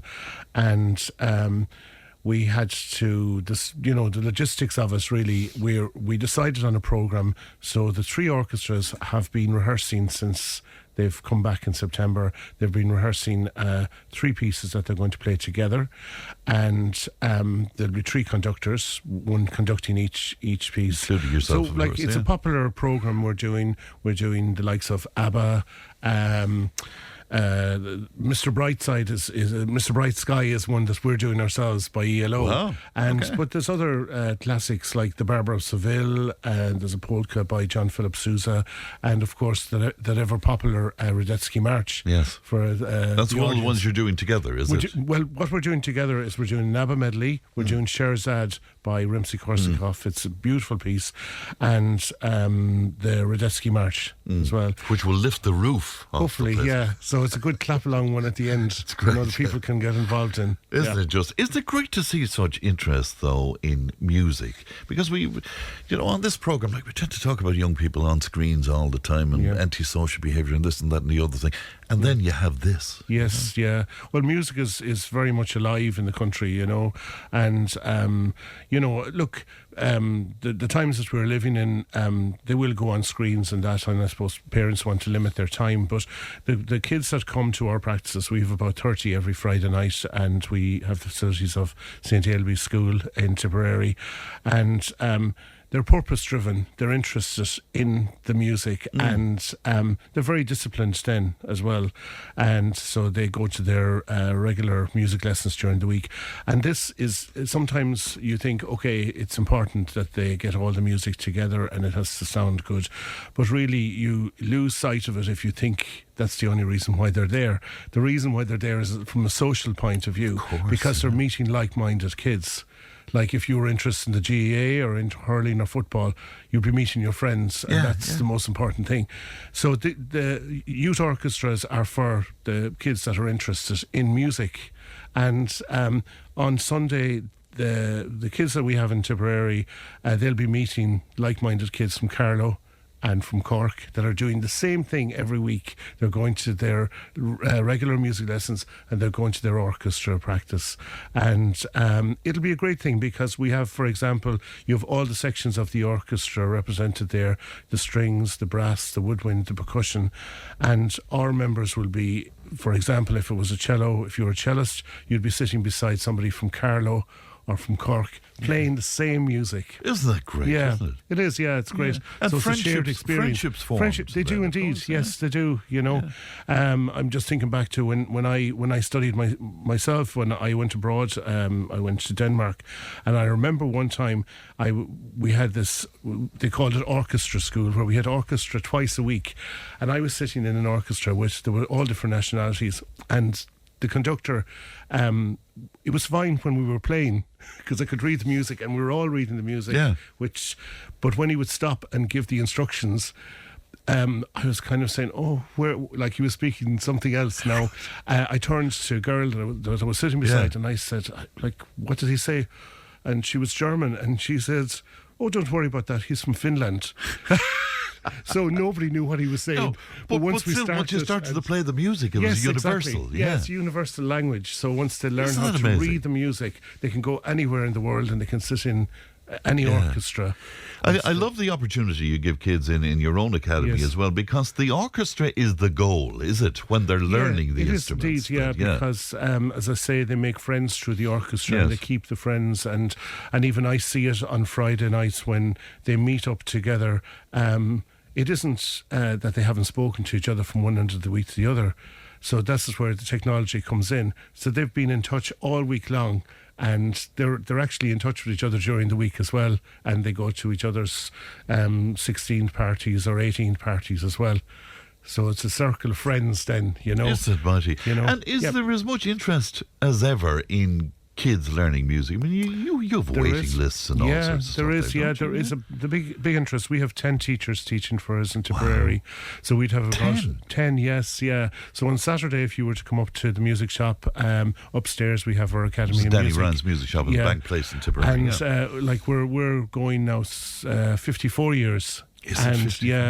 And so it's like Houston Station on Saturday. There's lessons going on all day long, and wide variety of instruments as well. Wide variety of instruments: the violin, cello, clarinet, concert flute, guitar, piano, all of those instruments. And on Friday nights, then we have our rehearsal with the orchestra, and we use St Ailbe's because of the space there, you know. Yeah, it's so great. And then we go abroad then as well. Every year or every second year, we were in Croatia this year at a festival. That must be a great buzz. It is a great, and it's a great aim for them to be working towards, because they can see the purpose of it then as well, and they get to meet other orchestras from all over Europe and the world, you know, and they're great festivals, you know. What I love as well is that the kids, they learn music, they might well take part in the orchestra, and then they start to form bands and groups and stuff. They do indeed, yeah. So it all sort of branches out into all sorts of other stuff too. Well, they can see they're given the how would you say, the tools of the trade, and they take it on then, you know, especially when they go to secondary school, they meet up, you know, with friends, and they'd start playing then, and they can see that they don't all, if they didn't like playing classical music, that's fine, but there's so many genres of music, traditional and rock and pop and everything. Absolutely, you know? yeah. So I wouldn't ever be blinkered with, can you spot, I mean, you know, it's great the kids are playing, and what matters, you know, about the level that they play at, but when you see that special spark every so often, is that always sort of, you know, are you taken aback by that? Well, you are, because I'm still I teach the violin myself, and you know, you're teaching, and you go on to the next page or whatever, the next piece of music.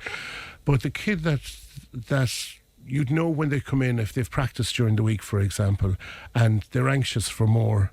And then you kind of say your own interest is renewed, because you feel, I can do something with that child. I can take them as far as they want to go because they're enthusiastic. Yeah. And you know, you have that. You know, I mean, I've taught a few people up to diploma level, and they've gone on as well. You know, and. It's, you know, it's a nice thing to be able to do. You think, it's kind of renews your interest again. You know what I mean? Because when you're teaching for so long, and I'm teaching a long time, that the kids, like, they're the same age up along, and then they get older, and then they might leave, and then you're starting again, and then you kind of say, here we go. How long can I do this for?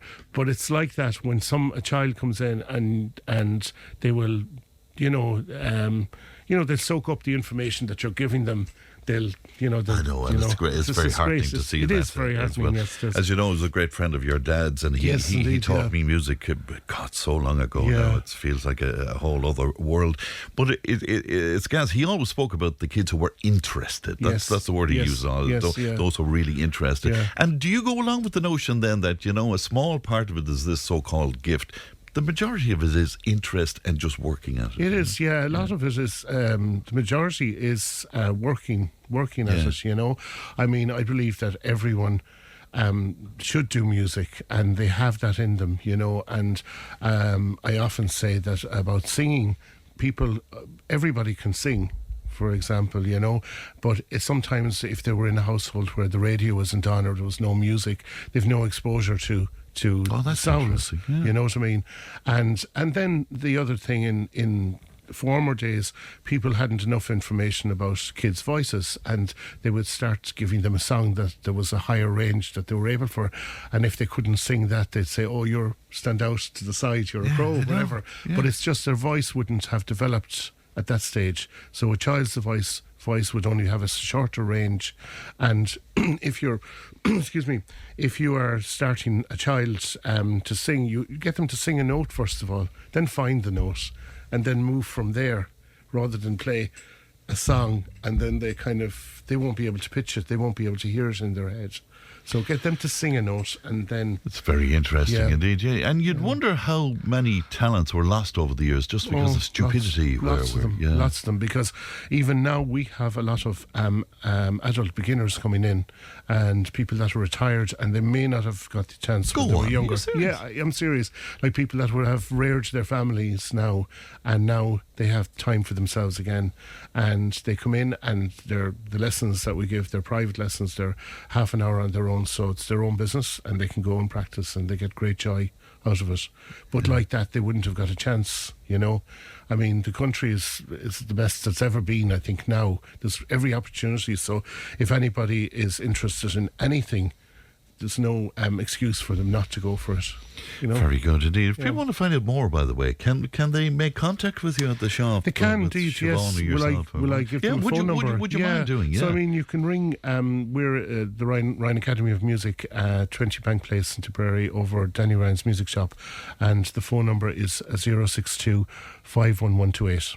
All right, okay. Yeah. And it's interesting. I'm sure a lot of adults would like to chat about that possibility of going back to music. Yeah. I think it's brilliant altogether. I taught music for a while, as you know. It was the most exhausting thing. I mean, I couldn't believe how tiring and exhausting it is. I'd find it easier to drive to Donegal, do a gig and come home. I mean, is that just me, or is it exhausting? No, it is tiring, all right. I mean, like, teaching anyway is, I think, is the most important profession, because you have somebody's future in your hands, and a bad teaching can destroy a generation, or can destroy 2 generations, depending on how long you're going to work at it. Yeah. So you'd really want to like teaching and that, you know. But from the point of view that, for the want of a better word, when somebody comes into you, they're sponging all the information out of you, and you're giving that, you know. And I know myself all the way through. During the summer, I would go and do a course someplace else, and there was such a relief to be learning again, as opposed to giving out the information. Oh, right. Do you know? And that's why it's exhausting. Yeah, God. You know? Well, certainly, I often say that to people. The most exhausting thing I ever did in my life. In the meantime, then, Sunday, 4 o'clock on Sunday, Ballykistine. Can you get tickets for it ahead of time? Yeah, tickets on the door. So it's a nominal fee of just €10. I just would love people to come to it, because to hear the sound of 120-piece youth, we'll say, symphony orchestra. It's as big as a symphony orchestra, and it'll be a great event, you know, and the sound will be fantastic, you I'm know, sure so it'll we'll be get marvellous great support indeed. for it. And the acoustic in the room there is lovely as well. Yeah, it's good facilities out there in Ballykistine. Yeah. Michael John, pleasure as always. We wish you the very best. Will you give out that phone number again, for fear that people will be asking me for it? So. Yes, it's 062 51128. Right, and that's for classes? Or else if you want information about the concert even, you know, in Tipperary. Yeah. Right, great to see you. Okay. Best Thanks very much, Fran. How is Daniel getting on, by the way? He's getting on great, yeah. Last time you were in, of course, he's a fantastic singer. He has he's singing in a choir in Cork called Madrigal 75, and it's a chamber choir, and they have a concert coming up in the Christmas week in the Cllr Seamie Music. Oh, very good. But he's actually working, would you believe it, himself and John Bradbury, I think they were here during the summer. Yeah. They're working on another musical for next year, and I'm swore to secrecy because I don't know what it is they're doing. He hasn't told me. Okay. And so there'll be more information. Oh, it's great. Well, the sure, they might come back to us whenever. They were delighted when they came down. Well, we were delighted to have them as well. And of course, you have your own concert then, do you? Yes, we have our Ryan Academy of Music Christmas concert on the 14th of December in Ballykistine as well. All right. Well, happy Christmas, if it's not too early to say that. Thanks, Michael John. Thanks very much, Fran. Thanks very much indeed. News and information's on the way. Tipp FM's Tipp Today. With Slattery's Garage, puck on. It's time to change. Test drive the award-winning range of Peugeot hybrids and fully electric vehicles at Slattery's Garage today. See slatterysgarage.ie. Tipp FM's Tipp Today. With Slattery's Garage, puck on. Over half a century driving the people of Tipperary and surrounding areas with quality, reliable and economical vehicles, new and used. Call the sales team today to discuss your next car or van on 067 24 111.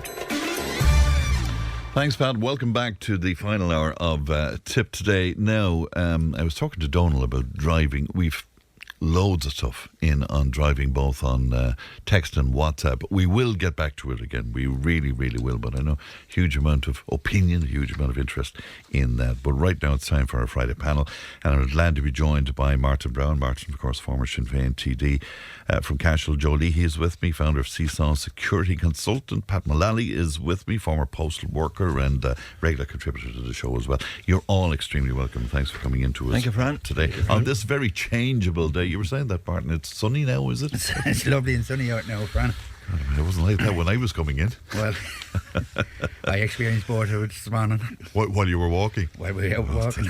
The joys of the Irish weather.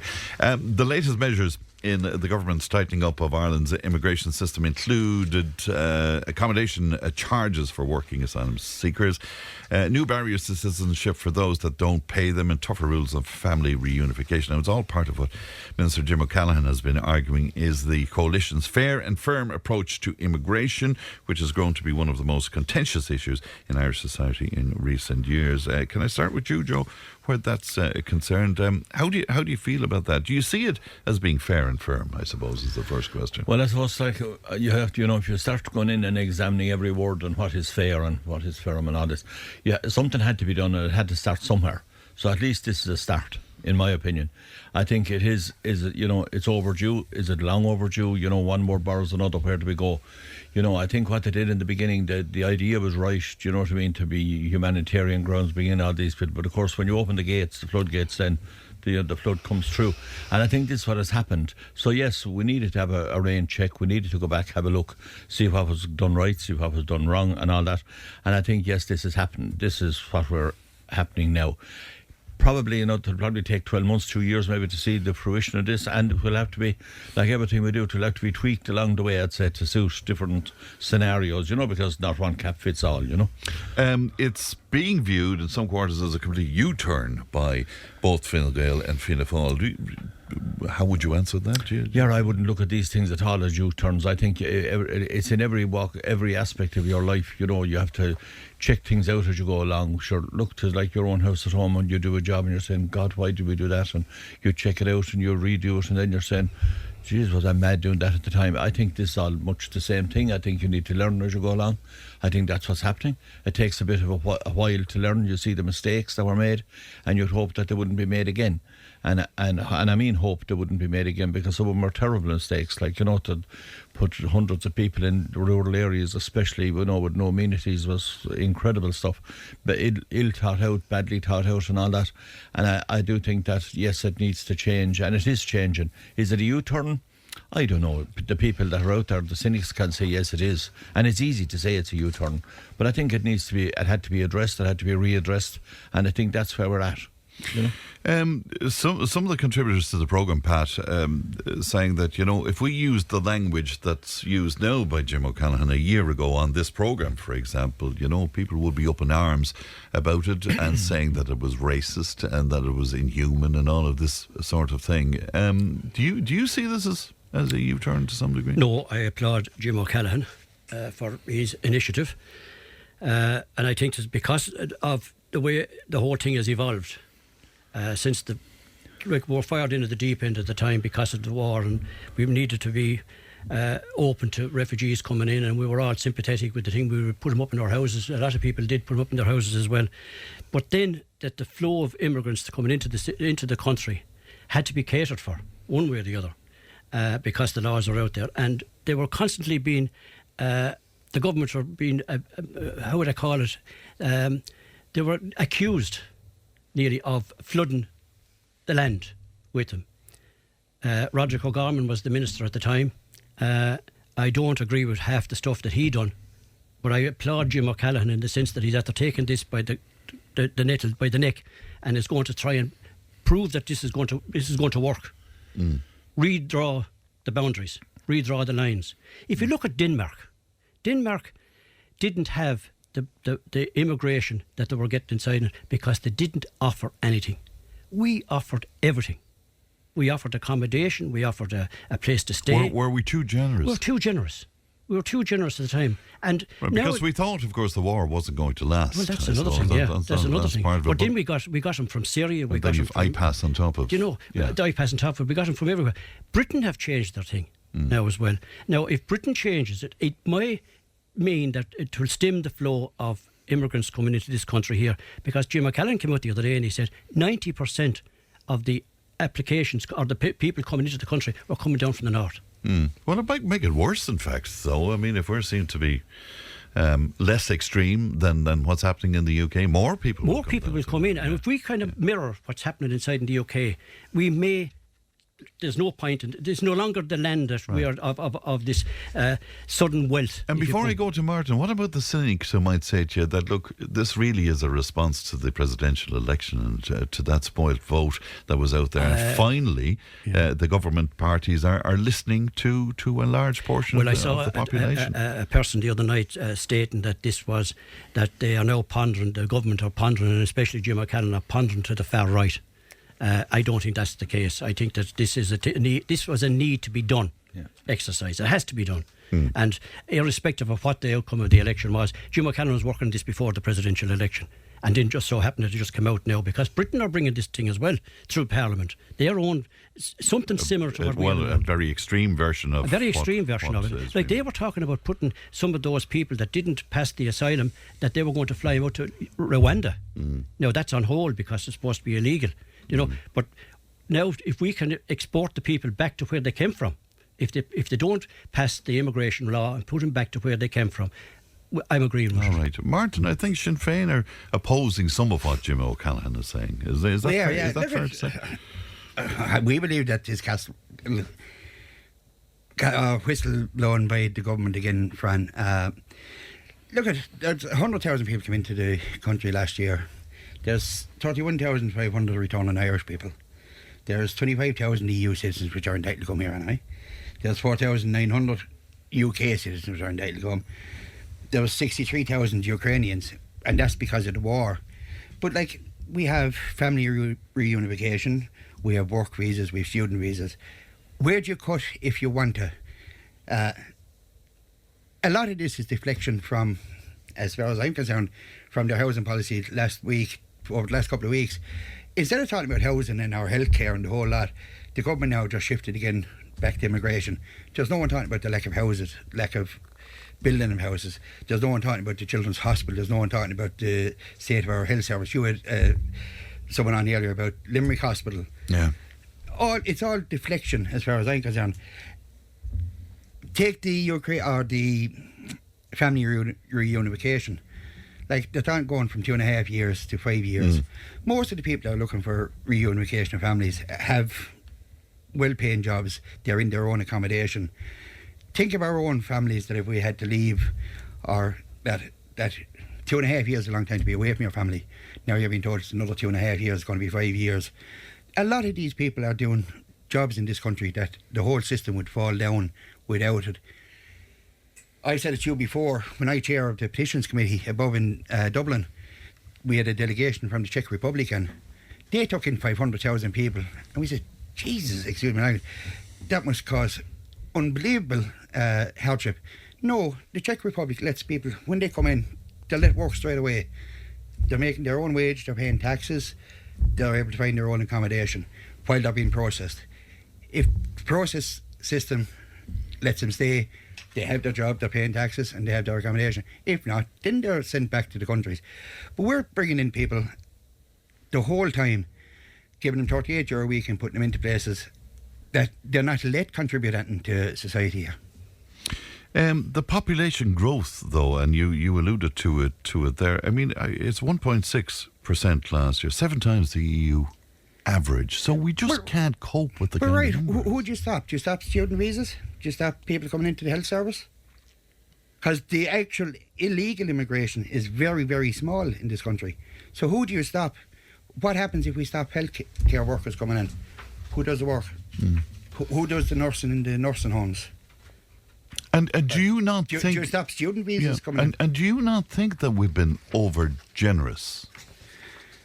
Over-generous, Fran. Most of the people coming into the country are getting €38.80 a week. That's not very generous. Right. Well, they're getting meals and they're getting accommodation. We were very generous to the Ukrainian people, for example, and we continue to be. But there is where changes can be made, that the Ukrainians and all seekers of protection, no matter where they come from, are treated equally. We have a system that treats different sections differently to others. So you can, yes, on the Ukrainian side of it, the APR, the rent money that they're getting, should be done away, because a lot of them are working. So if they're working that way, they shouldn't be getting that €600 a month, because he's competing against other people Irish people even looking for rent supplements and that. Yeah, and it's very divisive, of course, as well. Divisive, yeah. What do you say to that? That it's populist, it's deflection, Joe. The government deflecting. No, I don't agree. I don't agree with that point at all. Because I think you can't. There are so many aspects and so many different things out there the whole day. Like you see, if you're talking today like about housing, then you're accused of not talking about immigration. If you're talking about something else, you're accused of not talking about something else. You have to address each and every aspect of life as you go along. That's what being a government is about, and that's what making decisions are about. Do you get them all right? You certainly don't, but you certainly have to learn as you go along, and you have to amend and adjust. And I think that that's what this is about. I think this is just about tackling one of these issues, addressing it, looking at it in the overall scheme of things. And when I see like what Jim O'Callaghan is doing since he came in, he's a hands-on, he's taking this approach and he's saying, yes, this is what needs to be done, and he's addressing it. Will some of it have to be fine-tuned? It probably will again have to be fine-tuned. But I honestly think, I think the housing is, and we were talking about it off air before we came in, it's a very serious issue, and we all know that, right? But you have to deal with the immigration as well, because that's another very serious issue. The same as... But one thing is playing into the other, of course. One thing is playing into the other. But you see, if you don't fix, it's like the three-legged stool. Like, if one leg goes, you're in trouble. Like, so you have to go back and you have to say to yourself, fine, we need to fix each and every aspect of it as you go along, and you have to tackle every aspect of it as you go along. And I honestly think that I think it's time it's done. But I think, if you were to do, as you said yourself there, if you were to do some of this like 12 months ago, you'd be accused of this, that and the other thing. But when you see all that goes on and all the riots that have taken place and all the trouble that has taken place, we have to say stop somewhere along the line, and this has to be all reassessed and it has to be looked at. Yeah, and you see, the thing is that I don't have to tell you this, Martin, but by Sinn Féin attacking this or questioning this in some sort of a way, the story that will go out there is that Sinn Féin are all for open borders, and this government now is clamping down on this. So that's the... Fran, I've been on your show before. We were never for open borders. I know that. We've looked but for do you take my point? Yeah, I know. Yes. Yeah. We've had it at the election last year. Yeah. But Jim O'Callaghan is saying now what we said last year, a fair and efficient system. But the government haven't. And to address the housing, stop making billionaires out of some individuals. Have state-run centres. They had promised 3 years ago that there'll be 6 built to deal with this problem. They haven't laid one block in any one of them 6 centres. People in Donegal, Dundrum, Dublin, every place else, City West, have made a complete fortune out of the system that's been run. And it's totally not fit for purpose what they're doing, but they just continue it. It's the same as their housing. Their own commission tells them that the plan they've come out with isn't going to work.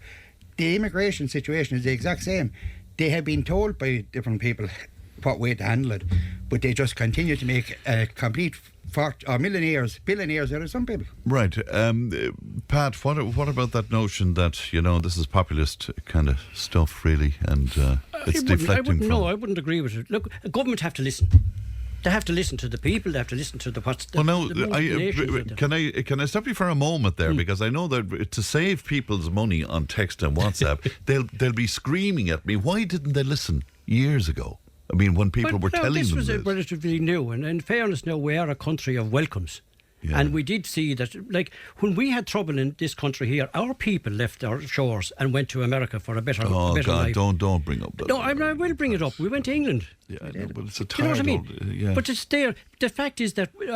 we went to England, we built the roads, and we did the most menial tasks over there. Yes, menial tasks, because no one else, the British wouldn't do it themselves. So we were let do it, Fran. That's the difference. And the thing about say that again? The Irish were let work when they went to America and into England and into Australia. But those workers were badly needed there, We have badly needed workers here in the hospitality, the building sector, the whole lot. But you see, is that not part of the problem? Everybody conflates the people who come here, that are licensed to come here and work and invited here to come with the people who are here as financial asylum seekers in some sort of a way. How many undocumented Irish are in America at the minute? I have no idea. There's 400,000 that are doing what you're saying. They went maybe on their visas, but they overstayed. Yeah. So what are you saying, that we have to pay a price for that? I'm not saying we have to pay a price. No, I'm just wondering. When people bring that up, I just wonder what is the... We travelled the world, and we were let work. Yeah. There is people coming into this country that would work straight away. Let them work. Like I said, the Czech Republic, 500,000 immigrants going in, but they'll let work straight away. So they're feeding into the economy. They're feeding into. Sorry, Pat. I beg your pardon. We interrupted you. No, Pat, that's quite all right. It's nice to listen to what a Sinn Féin point of view would be like. But the simple reason is that there is an EU migration pact coming in June. Of next year, coming in next year. And I think this is a preparation for that. Right. Now, and as I spoke because before, that's looking at the European as borders, the European model, right? Yeah. And as I spoke to you before about this, when we were talking about immigration into the country, was that the first place of point of contact to these people is whatever EU country they come into, they're vetted there, right? And their details are taken. Now, if it turns out that they depart that country illegally, cross across the land, cross into the waters from France to Britain, and they end up at Irish shores, and they're looking for asylum, at least we can see the information that they can be gathered from the EU. First place they go to is where they came first. If they're not allowed into the country, we deport them back to their first point of call. Simple as. And that, I think, will work. And what we will do here is we won't make it as rosy a country that suddenly if you come to Ireland you'll get this and the other thing. But I think as well now, Fran, with all due respects, like to everybody and everybody's point of view, you must assess the thing as you go along. There's some of the problems that we have today. We never thought that some of those problems would arise at all. Like some of them, right? And I would agree. Like when you go into any of these places, like I was in a hotel there on Wednesday night. Like it is practically all non-national people. They're all there. They're all working away, and they are working away. Like you can't just if I arrive over tomorrow like to Belgium or somewhere, except I have the contacts. I'm not going to just land in a job tomorrow morning. There's a time you have to get accommodation. You have to find out. That's natural progression. That's what happens with it. That's common sense. And the same is applying here. But what's going on here, what really is, there's an awful lot of different things going on here, is when you have these centres, like Martin has alluded to there, like the likes of City West, that's a centre. And when you have those centres, if you don't have the proper infrastructure and the proper places around them, with the numbers that are coming into these places, there are going to be massive problems. And there has been problems. And those have to be fixed. And I think that what this is addressing, an aspect of that. And speaking of that, the government will continue to operate Dundrum House as a night pass centre for the duration of its existing contract. Now, the Taoiseach has confirmed that, and it follows the High Court decision earlier on this week that overturned the Section 5 planning exemption permitting the former hotel to house refugees. Martin, can I go to you on that? Are you surprised at the Taoiseach's response to this? No, just to start, friend, Section 5, as far as I'm concerned, should be done away because it's not fit for purpose. They'd be more than their line if they put in proper procedures into planning itself. That Section 5, you see, is only more optics. Joe will go out to Dundrum House or someplace else. Yeah, everything looks rosy. Come back, man Browning can apply for Section 5. Whereas if the proper procedures and proper funding was put into planning, well, Joe has to go out. He has to examine the wastewater treatment. He has to examine all the buildings and all that. But the new Section 5 is for bigger sections of Dundrum House. This is the second one that they've applied for, that there won't be an answer to next year. The first one isn't squashed yet. It looks as if the council aren't going to contest it, but it hasn't been squashed yet. But the new Section 5 is for different buildings, not including the Kilmore section this time. So to the best of my knowledge, that's why the council have put it to the board Planola this time. They have done others. So until that is decided on, I'd imagine that's the position the government is going to take, that if they get granted the second Section 5... Right, but you can explain this to me better. I'm sure you're more across this than I am. Was the whole thing not based, though, on the granting of a Section 5? No, not to the best of my knowledge. From what I've been told is there's 1, 2, 3, 4. There's 5 different sections being looked for the Section 5 this time round. Right. But what I'm saying is the original granting of the Section 5, didn't the whole thing happen based on that? In terms of being able to house people on the premises of... Some of it was, Fran, to the best of my knowledge. Right. And it fell on the wastewater... Yes, the infrastructure for the wastewater. Now, what the difference is with the new different 5 places, have they a separate wastewater? Right. But I'm just wondering how they can continue on if the court has made this decision. I'm just wondering how does that work, even from an insurance point of view. But that's what I'm saying, to the best of my knowledge, the court hasn't squashed yet. They haven't withdrawn Section 5. That's why it's continuing on at the minute. If it's illegal, I'd imagine there's going to be a difference. Well, they've overturned the Section 5. So are we into semantics here now? They've overturned the Section 5 exemption. I'm not 100% sure. I know the council haven't. They're letting it go. They're not pursuing it. Yes. With the new Section 5. I don't know what way insurance works. Yeah. I'd imagine there must be some cover there that people are being left there. Okay. Right. And do you have a problem with that? You don't? With people being left there on knowing what we know now, I suppose. I have a problem in any place where people are left if they're not covered by insurance, or that how simple things can happen. For the basic and things. Of course we don't know that there may well be insurance there, but we just don't know. But and just to be careful that it is still in the courts. Of course. That we need to be careful that we don't say something that would... Pat, what are you making of it? Well, I wasn't aware until Martin there was explaining the thing about the Section 5. Yeah. First of all, I was putting the blame on the County Council, because now that they have said that they are proper, if they knew that there was going to be this centre was going to be open up for 50, 60, 100 people inside it, wouldn't you imagine that the wastewater would be one of the things that they would look at to see is they're adequate to cater for the facility itself inside there, and to grant them the Section 5 to put in the IPAS people into it. I can see the Taoiseach's point of view in that, or the way the government's point of view, in that they are leaving the people in because they have appealed the Section 5, and that won't be out until March of 2026. You see, it's not. I know that we're getting into confusion territory here. It's not an appeal. This is a separate application. Section 5. Okay. But they have overturned the first one. So if you're going to say that they're living in there illegally, is there a threat to life inside it? I don't think so. I don't think so. Right. Is there? What about the fire situation inside it? Has that been checked out? Right. I presume it has. So you're happy enough? I'm happy enough to see to let the courts pursue what they have to do. Right. Maybe next March, if they don't get it, what will happen then? Maybe the contract at that stage will be over anyway. Joe, even from our own conversation here, it's easy to see that there's total confusion about this. Yeah, and as well as that, let me throw the cat among the pigeons here. There's also the law contract. And the law contract is out there, and if you break the contract, how much is it going to cost? Yeah. The government is the hit, you know what I mean? They're always looking at, in the language of the courts, who's the mark here? The mark here is going to be the state. The state have insurance, the state claims agency.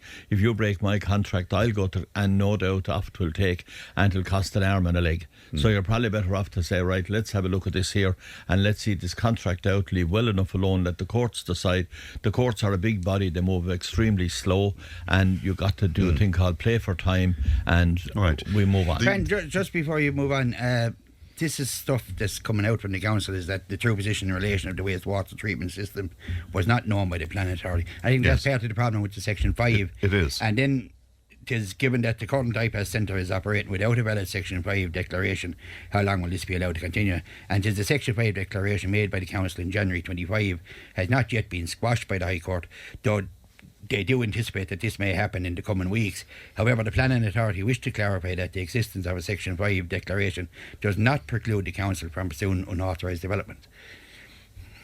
And on top of that, then you have the law contract inside the middle of it all.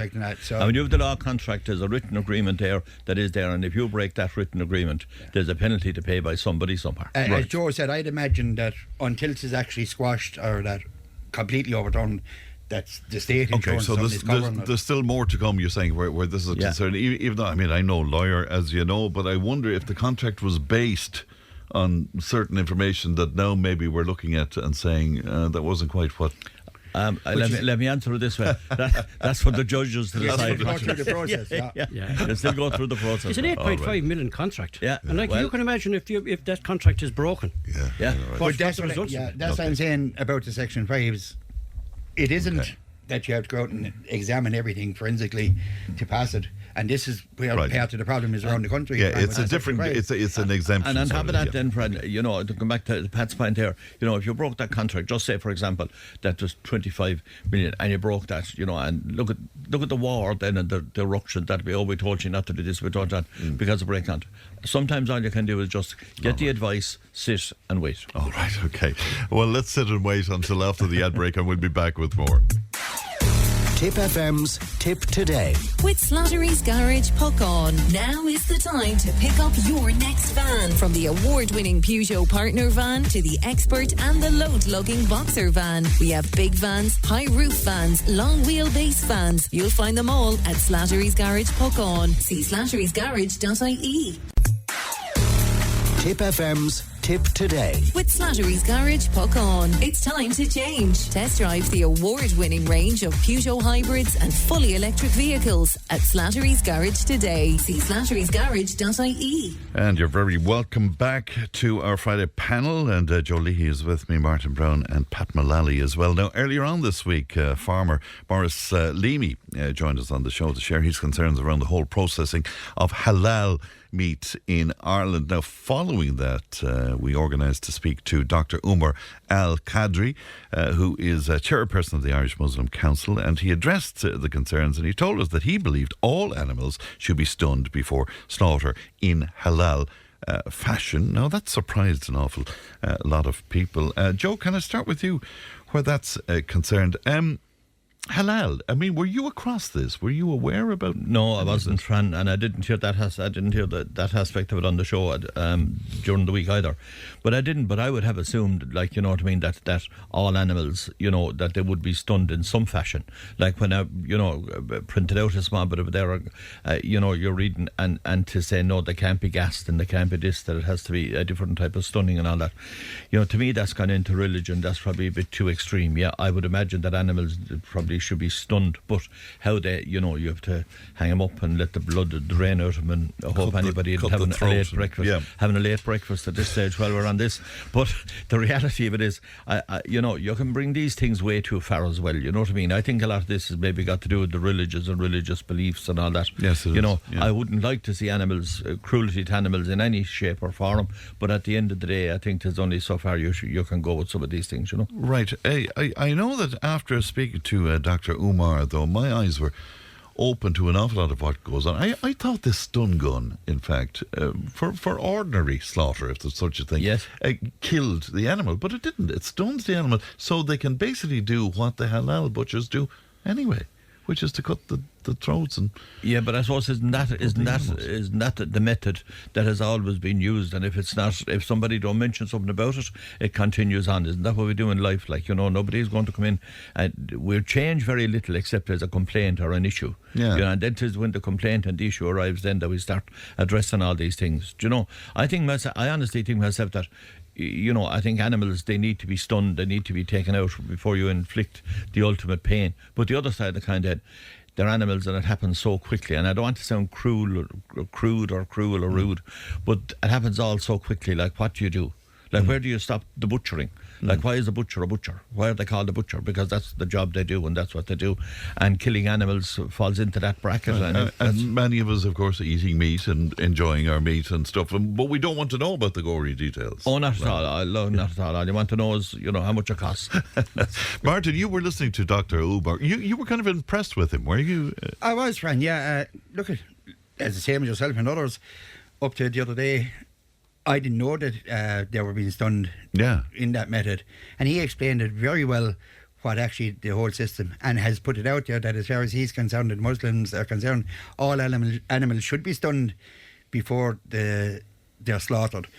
As Joe said, people will give out, and I'm quite sure we're not the only couple that learned something new during the week, that because you had the chap on beforehand, and if you hadn't listened to the doctor, you'd be going away with that kind of a thing in your head. Morris still disputes this, because I know that the point he was making was that abattoirs that are not certified in the way that Dr. Umar was talking about maybe would continue on with this old-fashioned version of killing the animals without stunning. But as Joe and yourself were saying there, there's methods.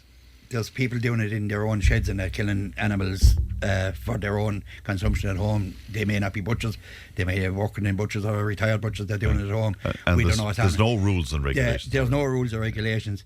Halal meat was in Cllr, 30 years ago, Fran? And it's only in the last couple of years that it has been brought to attention the way they're being killed. But like I said, listen to the doctor during the week, that wasn't even the true reflection of what was actually going on. It was kind of being put out that it was widespread, that animals weren't being stunned. And like as I said, he made it clear the other day, as far as they're concerned, is all animals should be stunned before their end. Pat, were you surprised by any of what you've heard about this, or were you across all of this? I was across all of that, to be quite honest with you, because I was living in Cllr, and we had Iranians that were actually involved in the factory in Cllr, and about 30 years ago. Yes. And they were involved in the slaughter of the animals. Yes, because there has to be somebody from the Muslim faith that would do the slaughter. I was under the impression at the time, speaking to those people, and they were very, very nice people, and that the first thing that was done in the morning was the prayer was said, or whatever the case may be, and one animal was killed in the halal method. Right, that was just the cut to the throat. Then after that, then it went on to the normal slaughter inside in the premises, inside in the abattoir. Right, and the animals were stunned. Now, to defeat a halal slaughter is if the animal is stunned with the bolt and dies, that animal is no longer used for the halal slaughter. Well, it's not seen as being halal. They're not seen as being halal. Okay. Now, the German researchers inside it, what is the most humane way to kill animals is the halal way, cut the throat and drain the blood, and not stunning, because stunning is an initial pain that the animal suffers from. You can imagine a bolt in the forest, right? And then the throat is cut, or the animal is dragged up and hanging, and then the throat is cut, which happens inside in the abattoirs, right? So there is a certain element of pain in it. The other aspect of why we're so shocked about the halal killing is because we understand what it is like to get your throat cut, say, and an animal doesn't. And the way the halal method of the killing of the cattle is, or the killing of the beef is, that the animal is treated with respect the day before. It's supposed to be relaxed, but it doesn't understand that it's going to be killed. So once the meat is relaxed, it's more tender. Now, I got meat from the factory. That one of those Iranians one night brought us down a bit of meat, and you know what was the nicest piece of meat we ever ate? It was different. It was tender. It was beautiful. Now, what happens is that when they drain the blood out of the animal, anything that's inside in the food, in the thing, all those toxins are drained out and leaves the meat pure. But is it not, with the exception of the stunning or lack of stunning in some cases, is it not the very same method of slaughter? We're getting into the finer. Effectively, it would be, yeah. Effectively, it would be. But what they were doing is that the throat is cut, but not the spinal cord. Right. The throat is cut, so as it drains the blood, and it's fast, 6 seconds, animal's dead. Right. And feels no pain. So, is there a hypocrisy as well? You know, with us criticising maybe the halal thing, and at the end of the day, the similarities in terms of the slaughter. But we all want our beef and our steak, we do, but we don't want to hear about how to slaughter it. Okay. You know. But I think as well, though, Fran, like every day is a learning day. You know what I mean? Like we learn something. You know, the four of us here said, you know, we never knew some of this system was going on before. I think that's all fine and well that you learn all these things and you hear more about it and you do all that. But at the end of the day, like, you know, I think it's up to each. Like nobody wants to see cruelty to animals, like per se. But when you look at if there's a job to be done, like you said that there's not a certain amount of cruelty if you're just tagging animals. Of course, there has to be a certain amount of cruelty. There's a certain amount of cruelty when you're getting your own injection, when you're getting, you know, when I got infusions, of course there is a certain amount of pain. There bloody well has to be, like, right?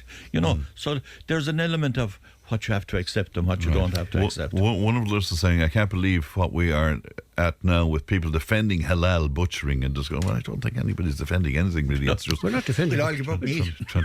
But the thing about it is, I remember... I remember when my father was bringing pigs to a bacon factory. Yeah. Right?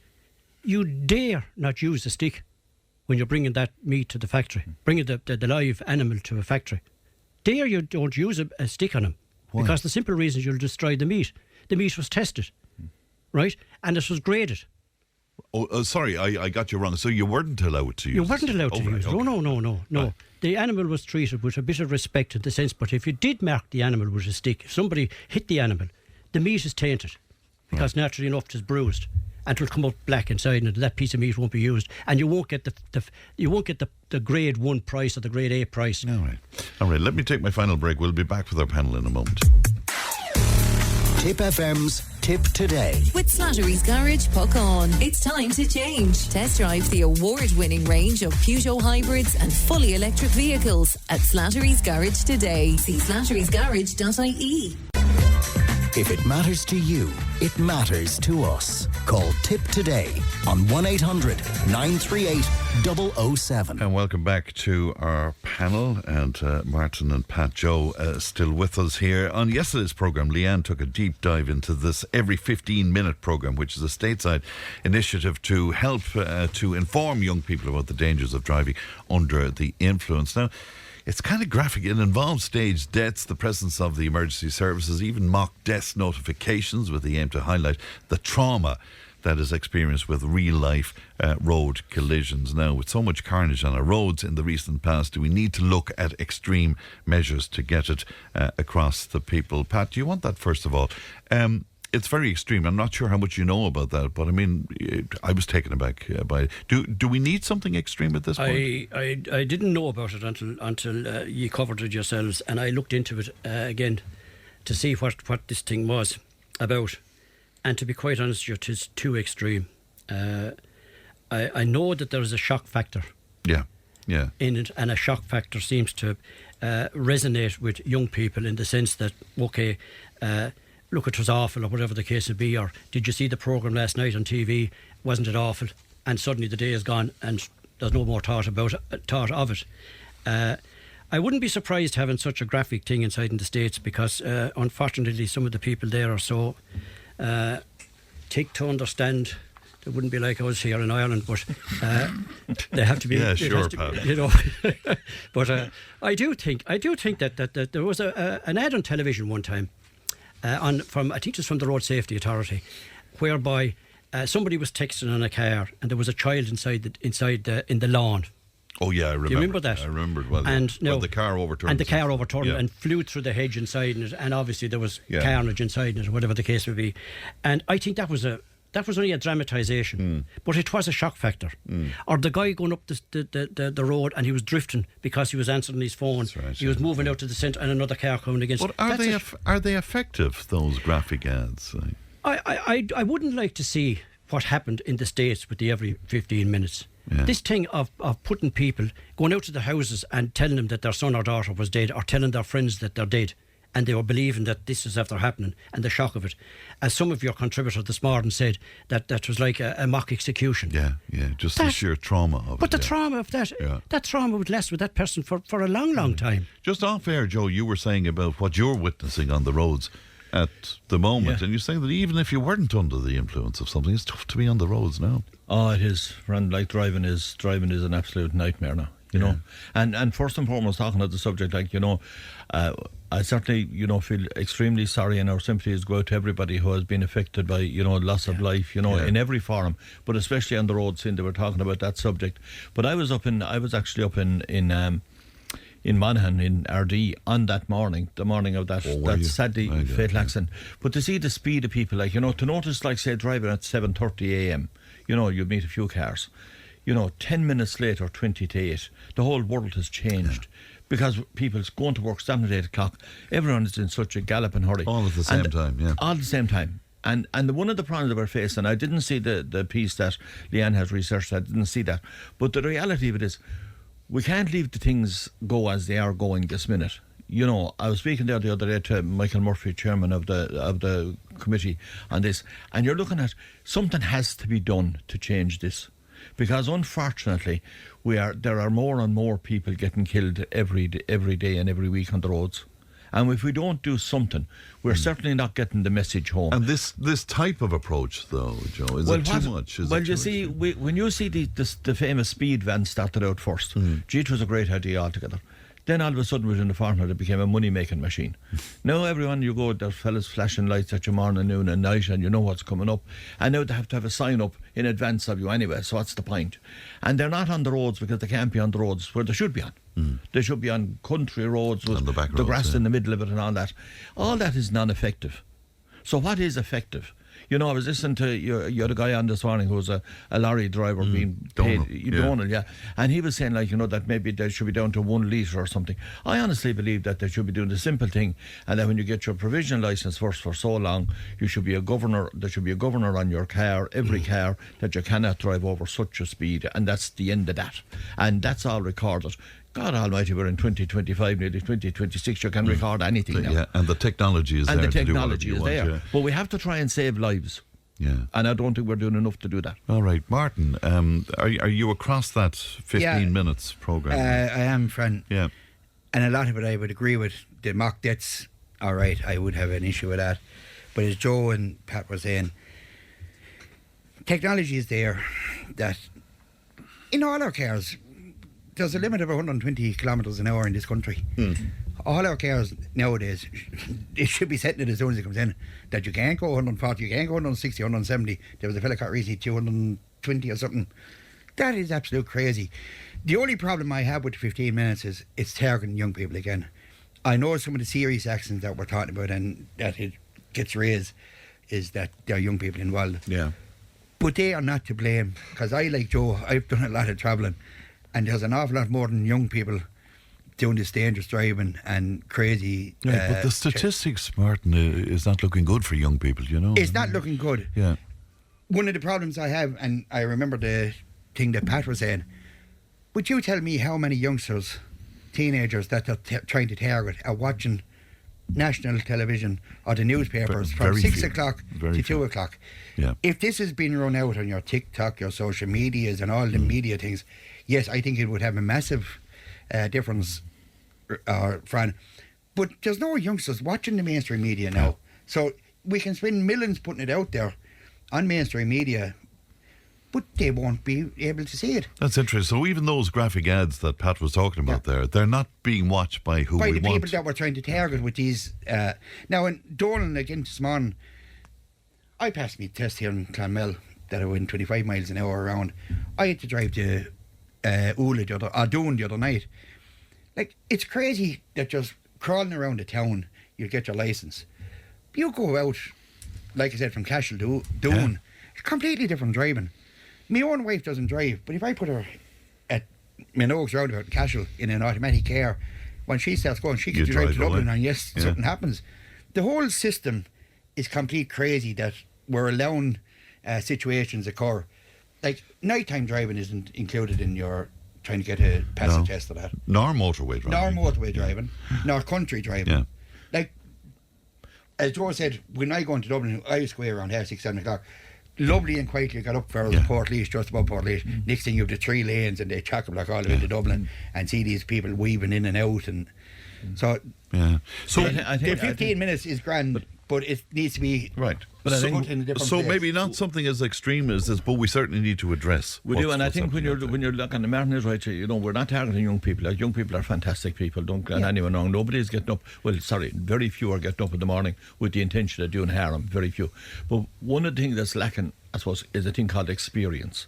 So how do you gain experience? And I think the only way you can gain experience is to slow down people and get them monitoring that regard. All right, there I must leave it. But thanks very much to Martin and to Pat and to Joe. Excellent panel, and thanks for being with us today. That's it for me. Leanne produced, Ali looks after content, Stephen has the time tunnel, and I will talk to you on Monday. Look after yourselves. Bye bye. Tipp FM's Tip Today with Slattery's Garage, Puck On, main Peugeot dealers in the Premier County, and now stocking the full range of the luxury French car brand DS Automobiles. Book your test drive today with Slattery's Garage, Puck On. See slatterysgarage.ie.